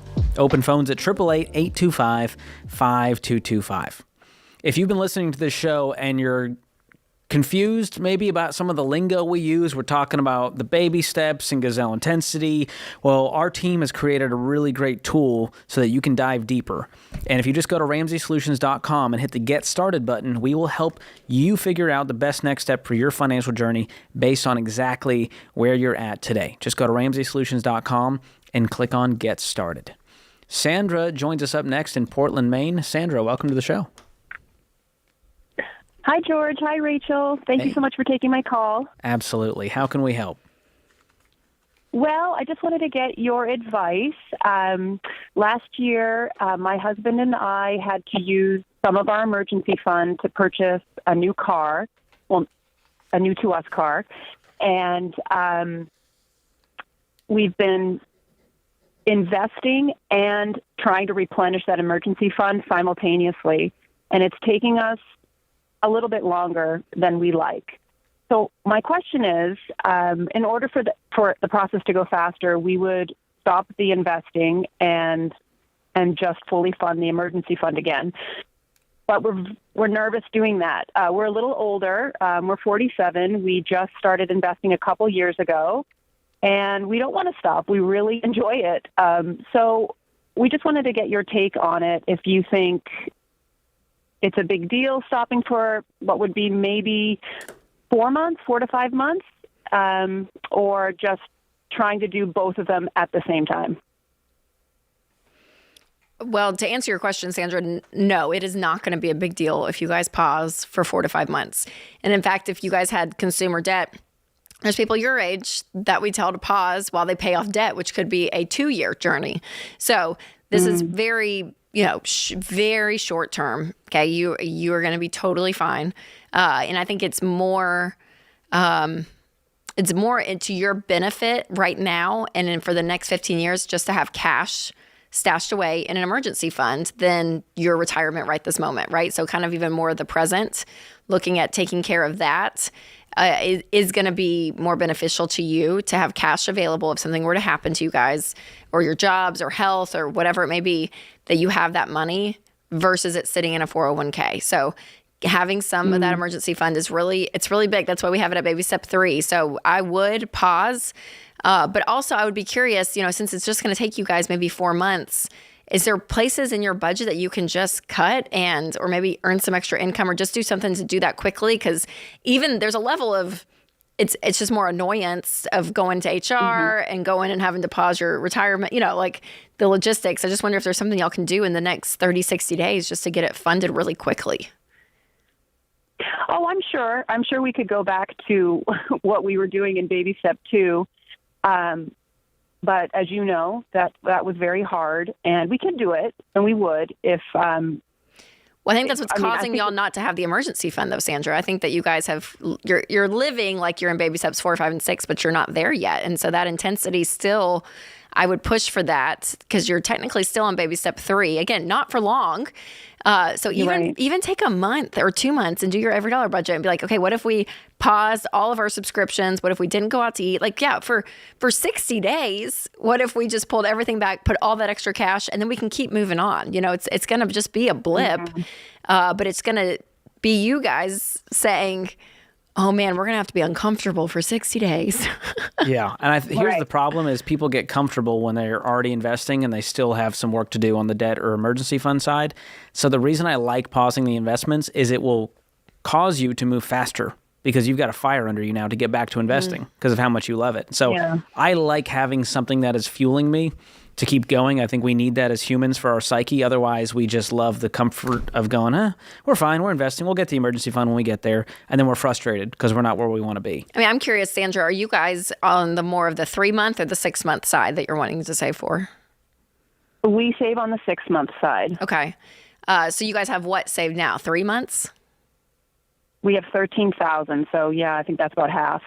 It'll be about. Okay, so about 3 months worth. Do you guys have kids? What kind of careers are you in? We do have children. One is already out of the house, and the other graduates in a month. Their college is already paid for. And as far as careers, we're in the same career we've been in for 30 years, so we're stable in our careers. I mean, honestly, Sandra, you guys could just be good with 3 months. I'm not trying to get you out of this. Yeah. You could just kind of add to it slowly and get there over time. I mean, I don't know. I would just, maybe you add a few $1,000s more just for some buffer. But I mean, we say 3 to 6 months, and we say on the 3-month side, it's honestly you guys. It's people that have stable incomes that, your children are more grown and gone. You don't have little ones running around that you're having to pay for daycare and all of that.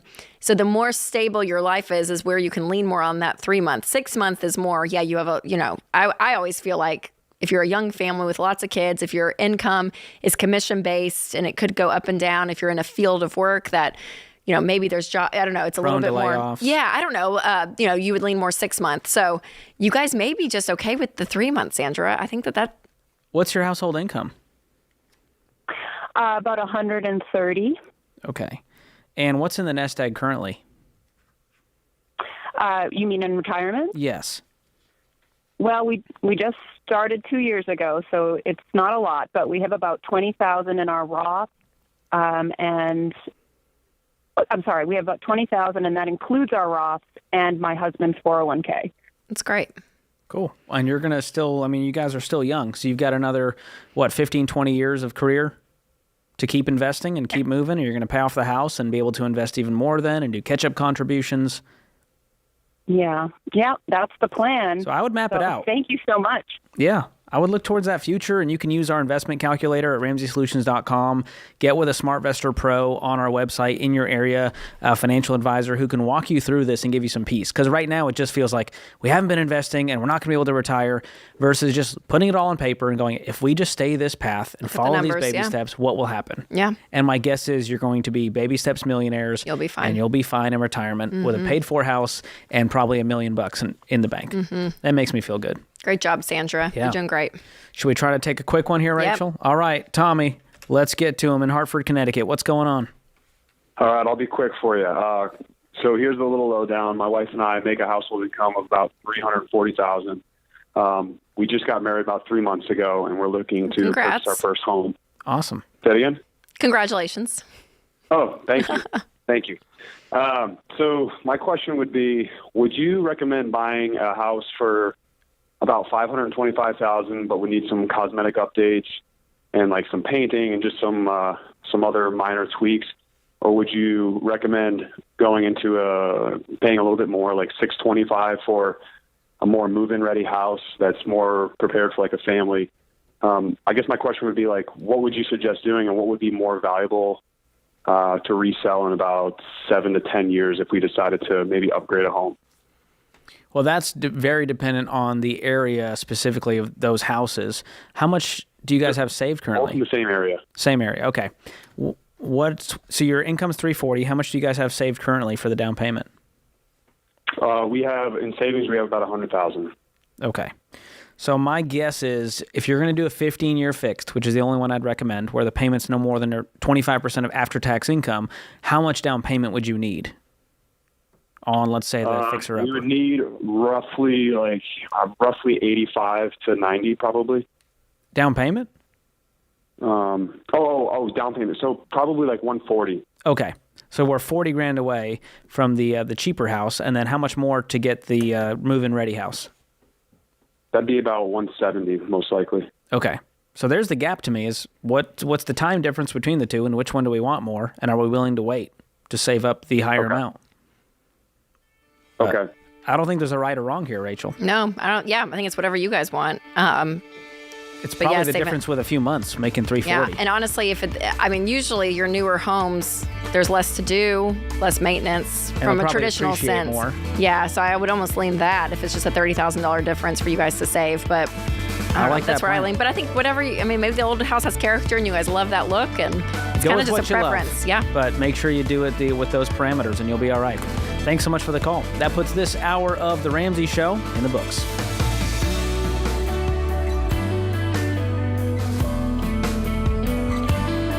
Hey, it's George Camel. If you like what you heard in this episode and want to know more about getting started on the Ramsey baby steps, go to RamseySolutions.com and click on the Get Started button. We'll help you figure out the best next step for you based on your specific situation. That's RamseySolutions.com and click Get Started.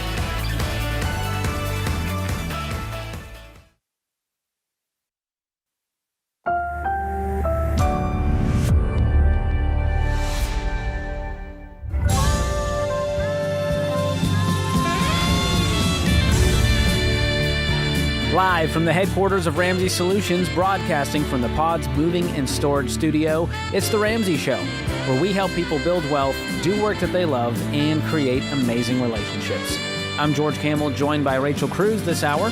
The number to call is 888-825-5225. You hop in, and we'll talk about your life and your money. And if you're listening to this show, I'm going to make a wild assumption that you hopefully enjoy it. And if you do, let me remind you that this show is no cost to you. And so here's the only thing we would ask of you that's also free. Hit the like button wherever you're hanging out. Consider subscribing. Hit that button as well, or follow if you're on Spotify. And leave a review on the platform that you're listening on and let us know what you think of the show. And share it with a friend. A lot of the times people say, oh yeah, a friend told me to listen to it. They sent me this episode. They sent me this call or this YouTube clip, and it got me on board, and now I listen for motivation. So appreciate you all doing that. It helps us spread this message and spread the hope and impact we try to make every day. All right, let's go to the phone lines. Hayden is in Salt Lake City to kick us off. Hayden, welcome to the show. Hey, thanks for having me. Absolutely. What's going on? I just have a question. Last year, I was on baby step too. And I just had a feeling that with all the tech layoffs and everything that were happening and the market. So I had stopped doubling down on debt and I went to an emergency fund. I built that emergency fund up to 6 months now with some of the expendable income that we have. And I just want to know if I should continue to pad that up with inflation being crazy, or if I should go back into diving into debt, or even putting in some money into my Roth or my future investments. How much debt do you have? Currently, I have $75,000 in consumer. All right, and what's in the emergency fund? $30,000. Okay, and that's all the liquid cash you have currently? Yes. Okay. So, number one, we're doing the baby steps out of order. And so I would encourage you to stick the plan. And right now you're making this decision, it sounds like, based on fears, which some are legitimate, right? There could be layoffs in the tech space. Correct. How likely is that to happen for you? Savings. I don't really know. That's the scary part of it. Have there been layoffs at your company? There was one round, but I made it through that. And I'm just not sure if there will be another. Okay. What kind of consumer debt is this? I just have a truck and a travel trailer. My family, both of my children are under school age, and I was in the military for 10 years. So my wife and I, we traveled where we met in Europe, and it's something we wanted to continue to do with our kids before they went into school. And it's just an affordable way because I can work from the road. And so that's why we went through and decided to get a travel trailer and a truck to pull that. Oh, and you got a loan on both of them. Correct. Okay. Are you still traveling right now? Yes, we travel probably 2 weeks out of every month, especially during the summertime when the weather's good. Okay. And what's the household income? Household income, we are grossing about $200K, and I net about $170. Okay. So how quickly could we pay off this consumer debt? I think if I stopped padding it, my emergency savings, I could have that RV paid off by the end of the year, and then the truck probably paid off shortly after that. My wife's in grad school, and by the end of next year, she'll be making anywhere between $90,000 to $100,000, and then we just want to take all of her income and toss it towards all the remaining of our debt. And my big question is, with inflation, everything else, do I pad up my savings, my emergency fund a little bit more, just to make sure that we're covered for 6 months? Or do I just say, hey, no more savings, and let's just start tossing everything we have at debt? Yeah, Hayden, you may not like our answer, because we really do go back to the baby steps, because it's just the proven plan that has worked. And we have found that when you don't have debt, not only financially are you freed up, but so many other places of your life you are freed up. And so what I would do if I were you, I mean, according to the baby steps, I would take all of your savings and I would throw it at the truck. Is the truck what do you owe on the truck? I owe $51 on the truck and $23 on the travel trailer. Okay. I would pay off the travel trailer today. I would take that savings and pay it off. And then I would work with, your wife to say, okay, what can we do to get this 51 paid off? And then start going back to your emergency fund. And I understand the fear of, hey, if something were to happen. But do you think, let's just paint a worst case scenario. Let's say you were laid off, okay? How quickly do you think you are marketable to go get another job? I think pretty quick, and I don't know if my situation's unique, because since I was in the military, I do get a VA disability, and I know you guys are big on don't count on the government, don't count on those paychecks, and I don't want to do that either. You don't know what those people in D.C. are going to do. My wife is using my GI benefits to go to grad school, so she gets like a $2,000 a month stipend. That's great. And then I get my VA disability, and the VA disability covers 100% of our consumer debt and our mortgage. And so if that went away, like if I got laid off and that went away, I would still have that VA disability and my wife's monthly stipend for school. Okay. So y'all are still be able to survive without dipping into the emergency fund. Okay. So then that's another reason why I'm like so confident to say to use the savings to pay it off, to pay off your consumer debt, because you guys are good. You have so much padding around you with all of that I would focus, Hayden, completely on this. Because what's amazing to think about, that if you guys paid all this off and then your wife goes and makes another $100,000 and you guys are bringing in, I mean, close to 300 grand. You guys are going to be able to get an emergency fund so fast. You're going to be able to invest so quickly. And you guys may even say, look up, like, hey, let's upgrade the trailer, and get something nicer. There's just so many possibilities that happen, but not having payments is going to help you get there faster. So we are all about following those baby steps because they work. So Hayden, if I were you, I would pay off the trailer today. Again, teaching that going all the way down to that $1,000 emergency fund, and you guys attacking the truck after that. And then what's the payment on the trailer? Currently the payment's only $250, and I've been putting $350 a month on it since we purchased it last year. So I've been always paying a little bit more on the RV and on the truck as well. Okay. Are you investing at all right now? No, I backed off all my investments. The only investment I have is into an HSA. My son's got some medical conditions. He was born very early, so we just want to make sure we have something good over there in the HSA. We have probably about $10,000. Well, we have $11,000 sitting there now, so we'll cover out of pocket for the year if we needed to. Good. With insurance. And what's encouraging, Hayden, if you guys paid that off today, you'd have $350,000 extra a month to throw towards the truck on top of the truck payment you're making too. You're paying $350. Add that up, and so here's what I'm seeing, Hayden, just based on the numbers. You could have only $45,000 left in debt. If you use 29 of your 30 savings towards the debt, making $200,000 with a freed up payment, you're going to pay off that 45 within 6 months max if you go hard at this thing. Then we build back up the emergency fund. Then you have true safety. Right now you have the illusion of safety. And so if you have this kind of scarcity mindset where like it all could come crashing down, well, if that's the case, then having no payments is the truest form of security. And so you're going to get there with this income. Your wife's going to finish grad school and have that great income. You guys are going to be back to a great financial spot. But temporarily, it's going to be scary. But we were rooting for you, man. This is The Ramsey Show.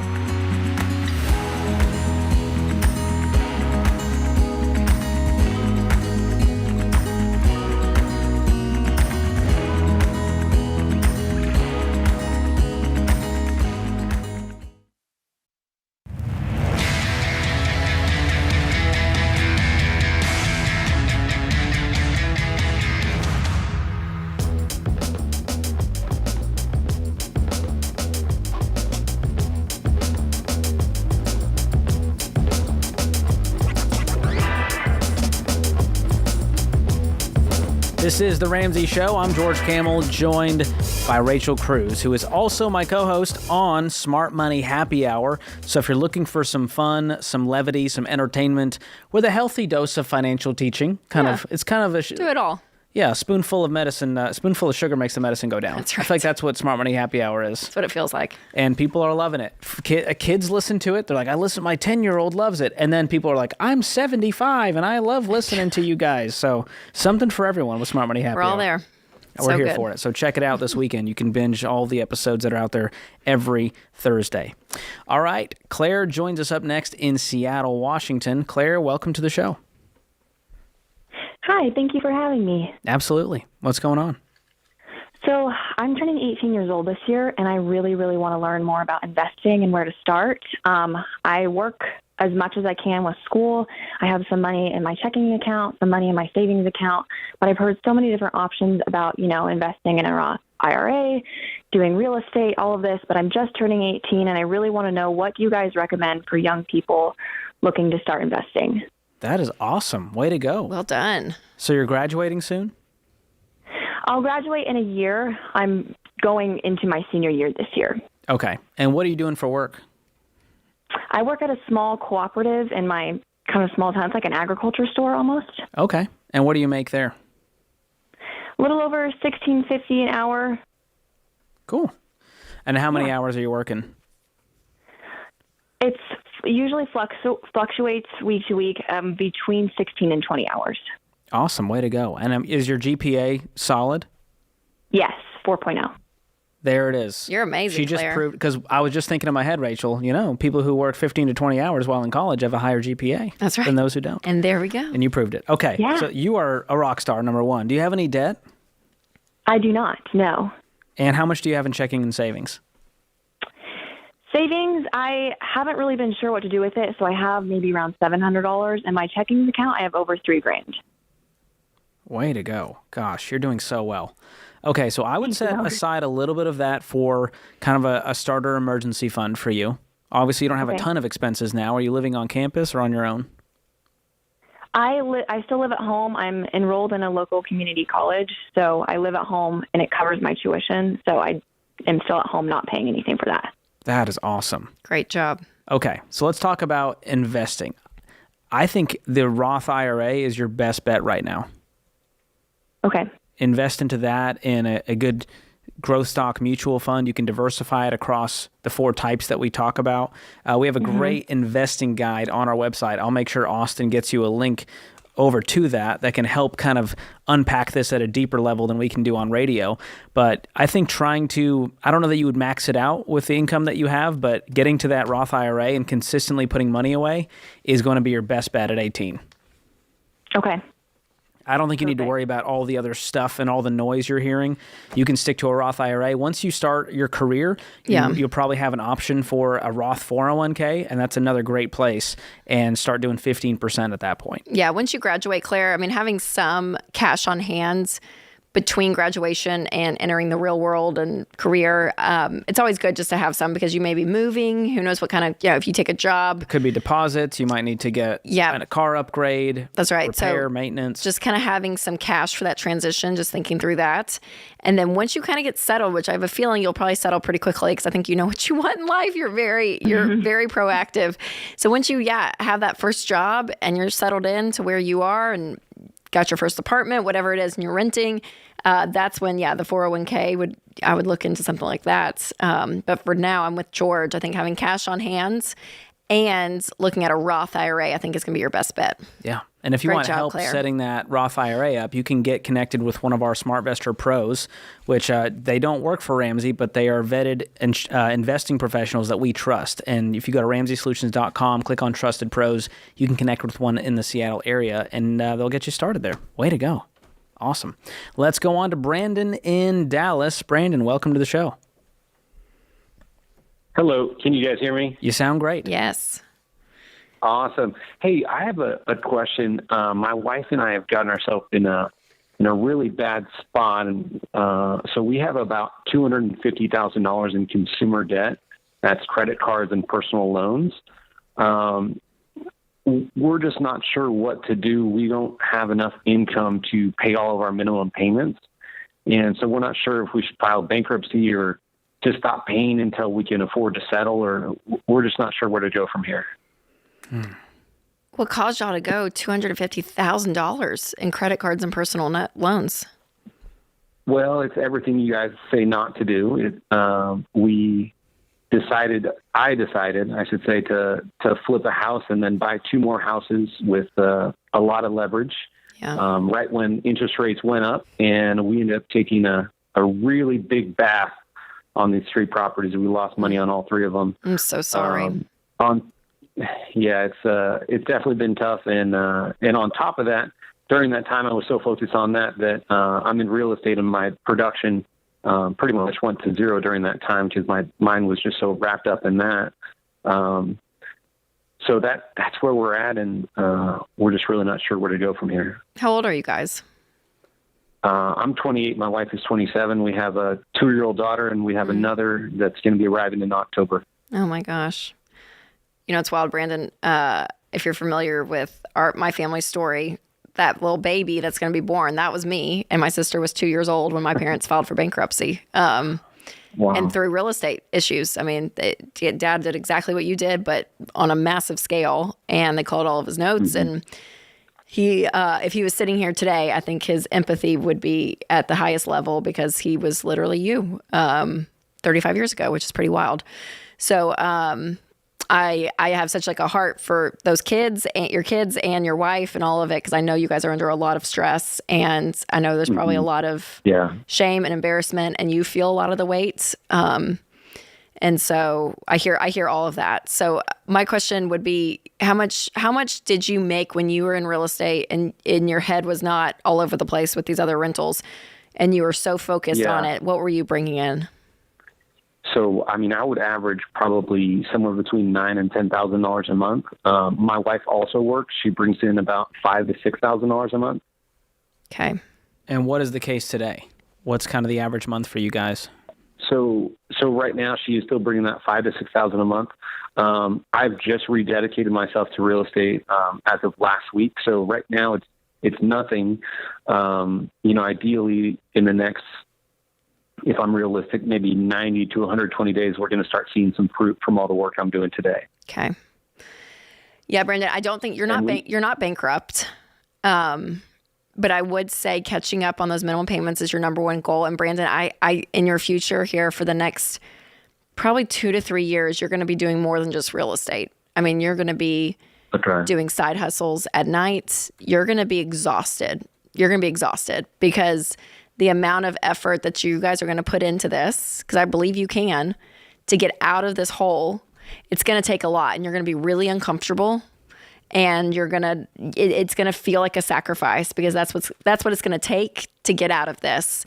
And you guys have to, I was going to say, promise us. I mean, more promise yourselves that a line in the sand is drawn. And for your kids' sake, you will never, ever go back to this again. That debt is off the table 100%. Because if you keep dabbling in it, and Brandon, I'm telling you, you're going to go right. You're going to look up again. You're going to be right back in this position. So you guys need a mindset shift, you and your wife.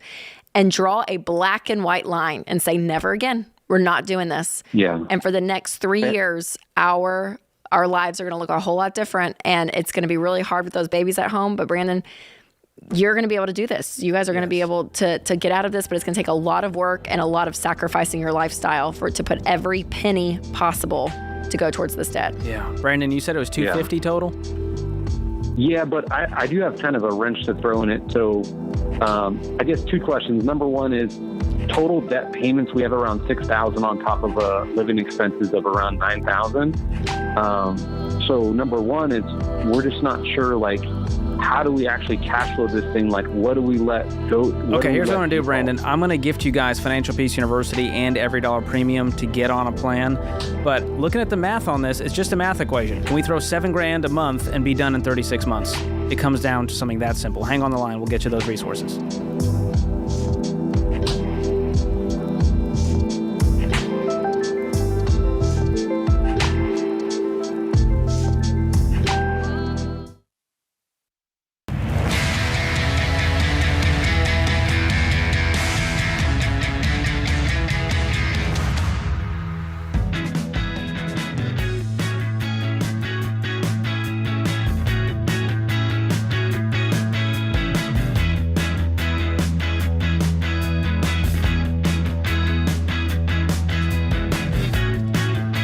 Well, if you haven't heard, we are doing something around here that we've never done before. So right now, all of the Ramsey personalities are leading a Financial Peace University class, including myself and George Camel. We are all doing it. So we want you to join our virtual Financial Peace University class. We are so excited about this because you're going to learn how to handle money, how to pay off debt, how to build wealth, all of it. And we are going to be your personal cheerleaders in the class. Plus, you are going to be in a community of thousands of others who are going to do this class with you. So we are so excited about this because we know what this class does. We know the lessons that are in it, the content that is in it will help you understand how to handle money and truly change your life. You're going to be in a different place with money from when you started to when you are done. So my class actually starts this Monday coming up. So you got a couple of days to sign up. So go to fpu.com. That's fpu.com. And my class is going to be so fun. So you should come and join my class. George's class. Shade was thrown right there. George's class later in the summer, I think will be fun too. But mine's during a lunch break. I think yours is too later in the summer. So Rachel's is Mondays and Wednesdays at 1 p.m. Eastern Time, 12 p.m. Central Time, and that starts Monday. And what's cool is there's 9 lessons. Normally it's 9 weeks. We're crunching this down. No, I think mine's 1 p.m. It is. Yeah, you're right. Sorry, George. You know my class better than mine. Questioning my time zones? No, I was like, Central Time, Eastern Time. I know, I'm terrible at that. Okay, but it's going to be so fun. It's great. So we're going to meet, let's see, 4 to 5 weeks, twice a week to cover all 9 lessons. So We're contracting it down to make it more palatable for those that want to get through it. This is kind of a boot camp version with us as your coordinators. And mine starts June 20th. So if you want to start later on in the summer, mine will be Tuesdays and Thursdays. You don't need to start later. You need to Eastern. start on Monday Agreed. with me. If you're ready to go, I'm going to say, if you're ready to go through FPU, do not wait for me. Rachel's going to be, I will be a there, fantastic and my coordinator. class will be taped, so you can rewatch if you need to, if you can't do that time. Or Jade Warshaw is doing a later time during my dates as well. Yeah, hers starts on Monday as well. Yep. So if you're ready to go, and you can go on FPU.com, you can see all the different classes, the different times, do what works for you and your spouse if you can bring them along. But Yeah, it's we're gonna be excited awesome. about this. I know. I think it'll be really fun. And So- we've got thousands of coordinators all across the country that have been leading classes. And so we're Yes. like, how cool would it be if we all led a class during the summertime, which is traditionally a time when people may be, hitting the snooze button, going on vacation, overspending, and we want to get you on a proven plan. It's the same thing I went through 10 years ago that helped me go from broke to millionaire when I first started at Ramsey, and it is incredible. And I'm not just saying that because we are in the lessons as well now, which is really cool, but it's seriously life-changing content. The accountability where you have to show up every week, it really helps you actually follow through with this. So highly recommend it. FPU.com. Go sign up this weekend. All right, let's go to the phones. 888-825-5225 is the number to call. Isaac joins us in San Diego up next. Isaac, welcome to the show. Hi, Rachel. Hi, George. It's a pleasure to be here, and a huge fan of Smart Money Happy Hour. Oh, thank you. Thanks, man. How can we help? Of course. So just a quick question. I found out, me and my wife, we both put 15% towards our TSP, our retirement. My question is, I found out that the 5% match that we get apparently only goes towards traditional. So my question would be, the 15% that we're putting in, do we continue to put 15% all in Roth, or do we switch it between half traditional, half Roth, or all traditional, now knowing that 5% is locked in traditional? I would continue on with the Roth under 15%. Okay. It's normal. That's a legal thing with the IRS where the match has to be on the traditional side, and it's not an issue. All that means is that 5% portion, when you go to retire, you'll have to pay taxes on that when you withdraw it. Mm-hmm. But it actually creates it's actually, from a long-term, financial planning standpoint, it's good to have different buckets with different tax implications. Because you might go, hey, we want to tap into the tax-free money first based on our brackets and income and taxes, and then we're going to tap into the traditional side later. So it actually allows you more flexibility in retirement when you have different buckets you can pull from. All right. Well, easy answer. I appreciate your help. Absolutely. Great question. Way to go. Both investing 15% into those thrift savings plans. So good, So Isaac. thrifty. All right. Let's move on to Erica all the way in Anchorage, Alaska. Erica, welcome to the show. Hey, thank you guys so much for taking my call. I'm a little nervous right now. Oh, it's just us. We're your It's just friends. little old So- Rachel and George. I know, I'm huge fans. So a little backstory. 2 weeks ago, my husband and I made our final mortgage payment, so we're on baby step 7. Yay! Good job, Erica. Awesome. Well done. Thank you. It hasn't sunk in yet, so I feel like by the end of this month, when we don't have next month's payment, I'm going to be like, oh, wow, there's no mortgage payment there. So great. We keep that. That's awesome. So we had a $30,000 emergency fund because I wanted, basically it covered like a whole year of expenses. So now without that mortgage payment, my husband and I are discussing pulling $10,000 from that savings now that it's offset without that mortgage payment and starting to do a little investing. And I wanted to hear your thoughts on that, if that's smart or not. Well, have you been doing any investing up until now? So, yeah, we put about 30% of our income into retirement. So this $10,000 is just kind of like play around investing into whatever we decide online. How much you guys make a year? About $150,000. Okay. Do you feel like from a lifestyle perspective, you guys are, and I know it'll probably change with this mortgage payment, but are you guys enjoying your lives? Because investing 30% of your income and then after taxes and giving and all of that, are you guys happy with your lifestyle? Yeah, I mean, I set up a bunch of different accounts, so we're like saving for future things, and then we're going on a trip this month. So I feel like we aren't like inhibiting anything with our life. Good. So yeah, we're not struggling with pain, all of that. But this is kind of just like taking that leap of pulling that much money to do that, which kind of scares me a little bit. But my husband's like, let's do it. We can make a lot of money. And how's he planning on making a lot of money with this $10,000? So this $10,000, there's a mine opening up where it's going to start operating. So we want to buy into that where the price is really low right now. Mm-hmm. And with it up and operating, it's going to increase. Okay. So Did you say a mine? That's where, it's a graphite mine. Okay, I'm not up to speed on the mine have you industry. guys done your research? I know I'm very ignorant when it comes to mines. I know that's probably shocking, but have you done like research? Have you seen a pretty consistent pattern with people that have done this? Like, does it feel like a risky investment, or is this like a shoe-in? Like, oh no, everyone in Alaska knows that this is like a great, easy place to put your money. I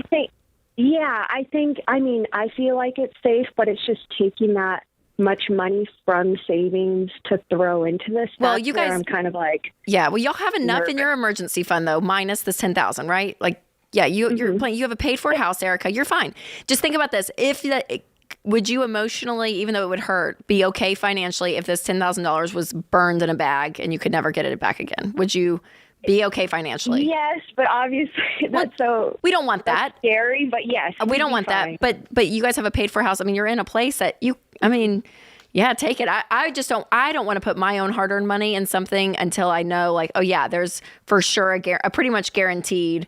Over the long term, it will appreciate. So again, if mines do that, and this feels not like a crazy risky investment, then I would feel comfortable. But again, even if it was a risky investment, you guys can take the hit. Even if it went under, I just wouldn't want my money going to something that I wouldn't return. What's your net worth? We're close to $500,000 right now. Okay. So the key is you don't want these kind of fun play money investments to take up a lot of your net worth. And right now, it's not a huge amount. But maybe you cut back and go, we're going to do $5,000 in the mine and $5,000 into a taxable brokerage with mutual funds. Okay. And we hedge our bets there. That feels safe. Yeah, but I don't know anything about mine, so I don't know what to tell you. I don't know. Did he see an Instagram ad for this? I guess there's a lot more questions to ask, but we'll save those for another time. Thanks for the call. Way to go on baby step 7, paying off the home. Congrats. That's an amazing accomplishment. This is The Ramsey Show.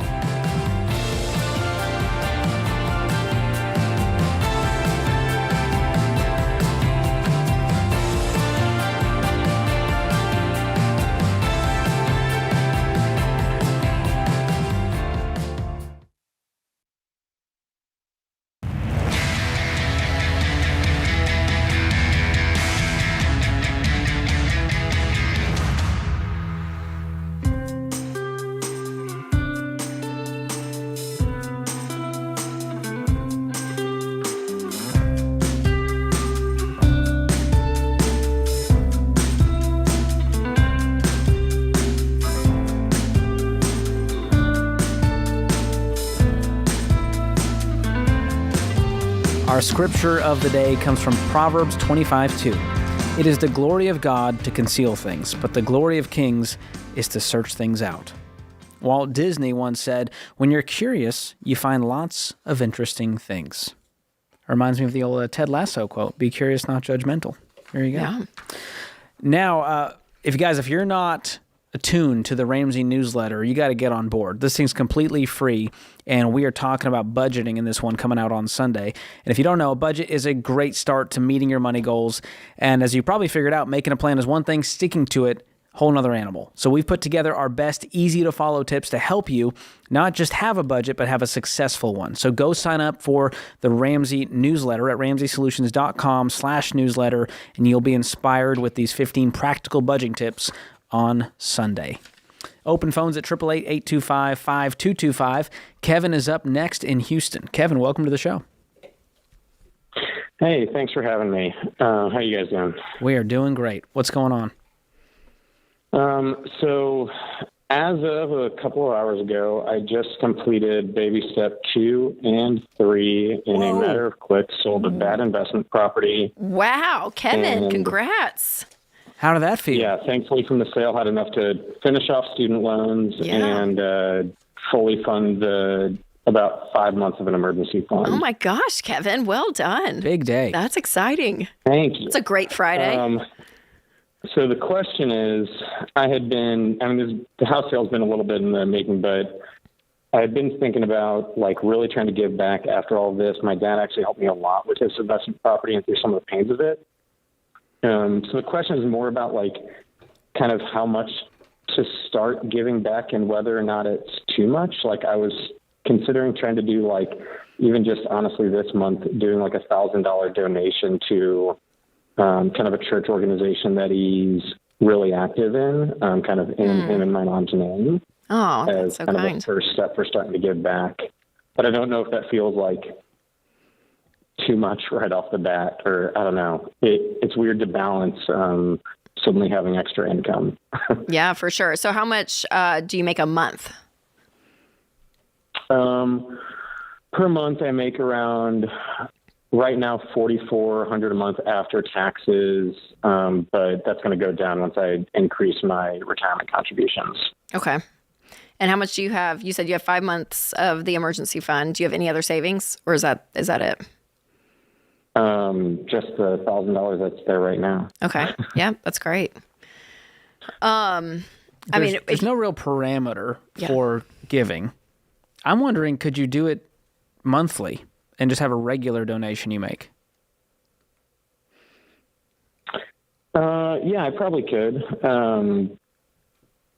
It feels different for me, but I guess in the long run, it's still money going to the organization, right? Yeah, I think honestly, I'm like, if you feel like I really do want to give this money and you're able not to get behind on bills, like, scripture says that to take care of your own household first.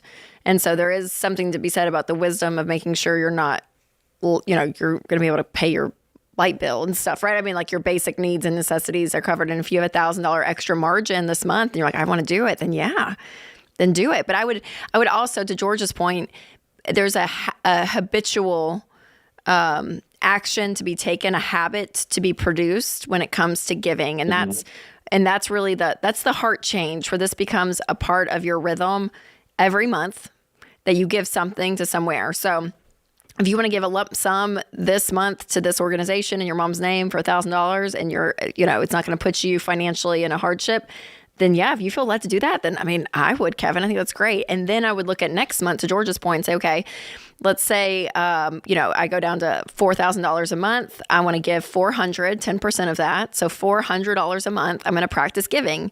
Is that going to be to an individual? Is that going to be to an organization? Is that going to be a tithe to my church? How do I want to use that $400? But letting it be a habit, that's part of what you do, because we always want people to be giving, saving, and spending consistently throughout the month, regardless of really where you are in the baby steps. So that giving is a really crucial piece to winning with money long term, because it just changes you. It really does. There's a heart change that occurs when you are someone that gives and lives with that open hand, and money can easily become a quote unquote God in your life. It can be a level of, oh gosh, if I can just make this income, everything will be fine. A lot of value is placed in it. There's just a lot there. And when you give, it kind of puts all that in check, where you're like, okay, I'm actually letting some leave my hands, and I'm not just hoarding it. So it does something to your heart too, Kevin. So that consistent giving, like George was saying, every month, we are fans of.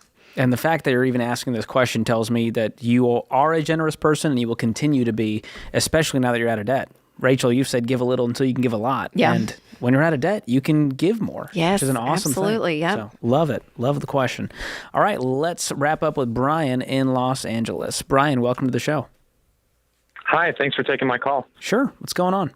My question is, my mother gifted me my sister's car, but my sister wants me to pay $100 a month to my mom to pay her. What? Yeah, and it's like towards $10,000. So she gifted you a car loan. What is your sister driving? Yeah. She has her own car, like a Lexus. I'm just driving her old car. So why are you now obligated to pay your sister's car loan? That I don't know. I thought it was just going to be a gift and just pay $100 a month, but. So what happened with your sister's car? So was she paying the payments on this? That car's fully paid off. She got into an accident with her previous car, got this car paid off, and then they gifted it to me since she bought a new car, and they're not even using this car. I'm so confused. There's no debt on the car. There's no debt on the car? And she wants you to pay. There's no debt. But it's not her car anymore. It's not her car. Yeah, so I don't know if I should it's under my name too, so I don't know if I should return it, sell it, and get a new car. And what is the legal obligation to her at this point? The car's paid off. Your name's on the title. She has nothing to do with this car. Is she angry because she wasn't gifted a car? Why did your mom give your sister's car away to her? Why didn't your sister just give you a car? There's a lot going on here. I guess my mom wanted to put it under my name. So let's say if I get into an accident, they can't sue or go through the insurance to get into my mother's house. If I were to get sued in that case, again, I'm a safe driver, but... Are you on your own insurance? Yes. Okay. I pay my insurance now. So you're on your own insurance. You're not on your parents' insurance. Yes. And sister's upset because she paid off the car and then you got it for free. Yes. That's really where the rub is. It's emotional for her. She's like, wait, how come he just gets it for free and I had to work to pay that thing off? Right. Does she have a new car loan now? She has a new car. With a car loan? With a car loan, yes. So she wants you to basically pay her car loan off because it's not fair that you got it for free. That's what it sounds like, yes. Okay. That's a classic bitter sibling right there. That's classic behavior. Well, the truth is you have no obligation to pay her, and I wouldn't. And if she wants to destroy this relationship over this, that's on her and it's not on you. You had nothing to do with this. Your mother gifted this to you out of her own volition. Yes. Okay. Right? Okay. Yeah. And does this shock you about your sister? Is there a pattern of oh yeah, that makes sense? Or is this so out of the blue of I cannot believe she's making me do this. This is not like her. It makes sense and it upsets me, but I just have such a good relationship with my mom. It's just my mom is the mediator between us. I don't really have conversations with my sister. No, I'll give you this, Brian. This is $180 therapy. Ready for this? Don't triangle people. Ready. So your mom needs to get out of it.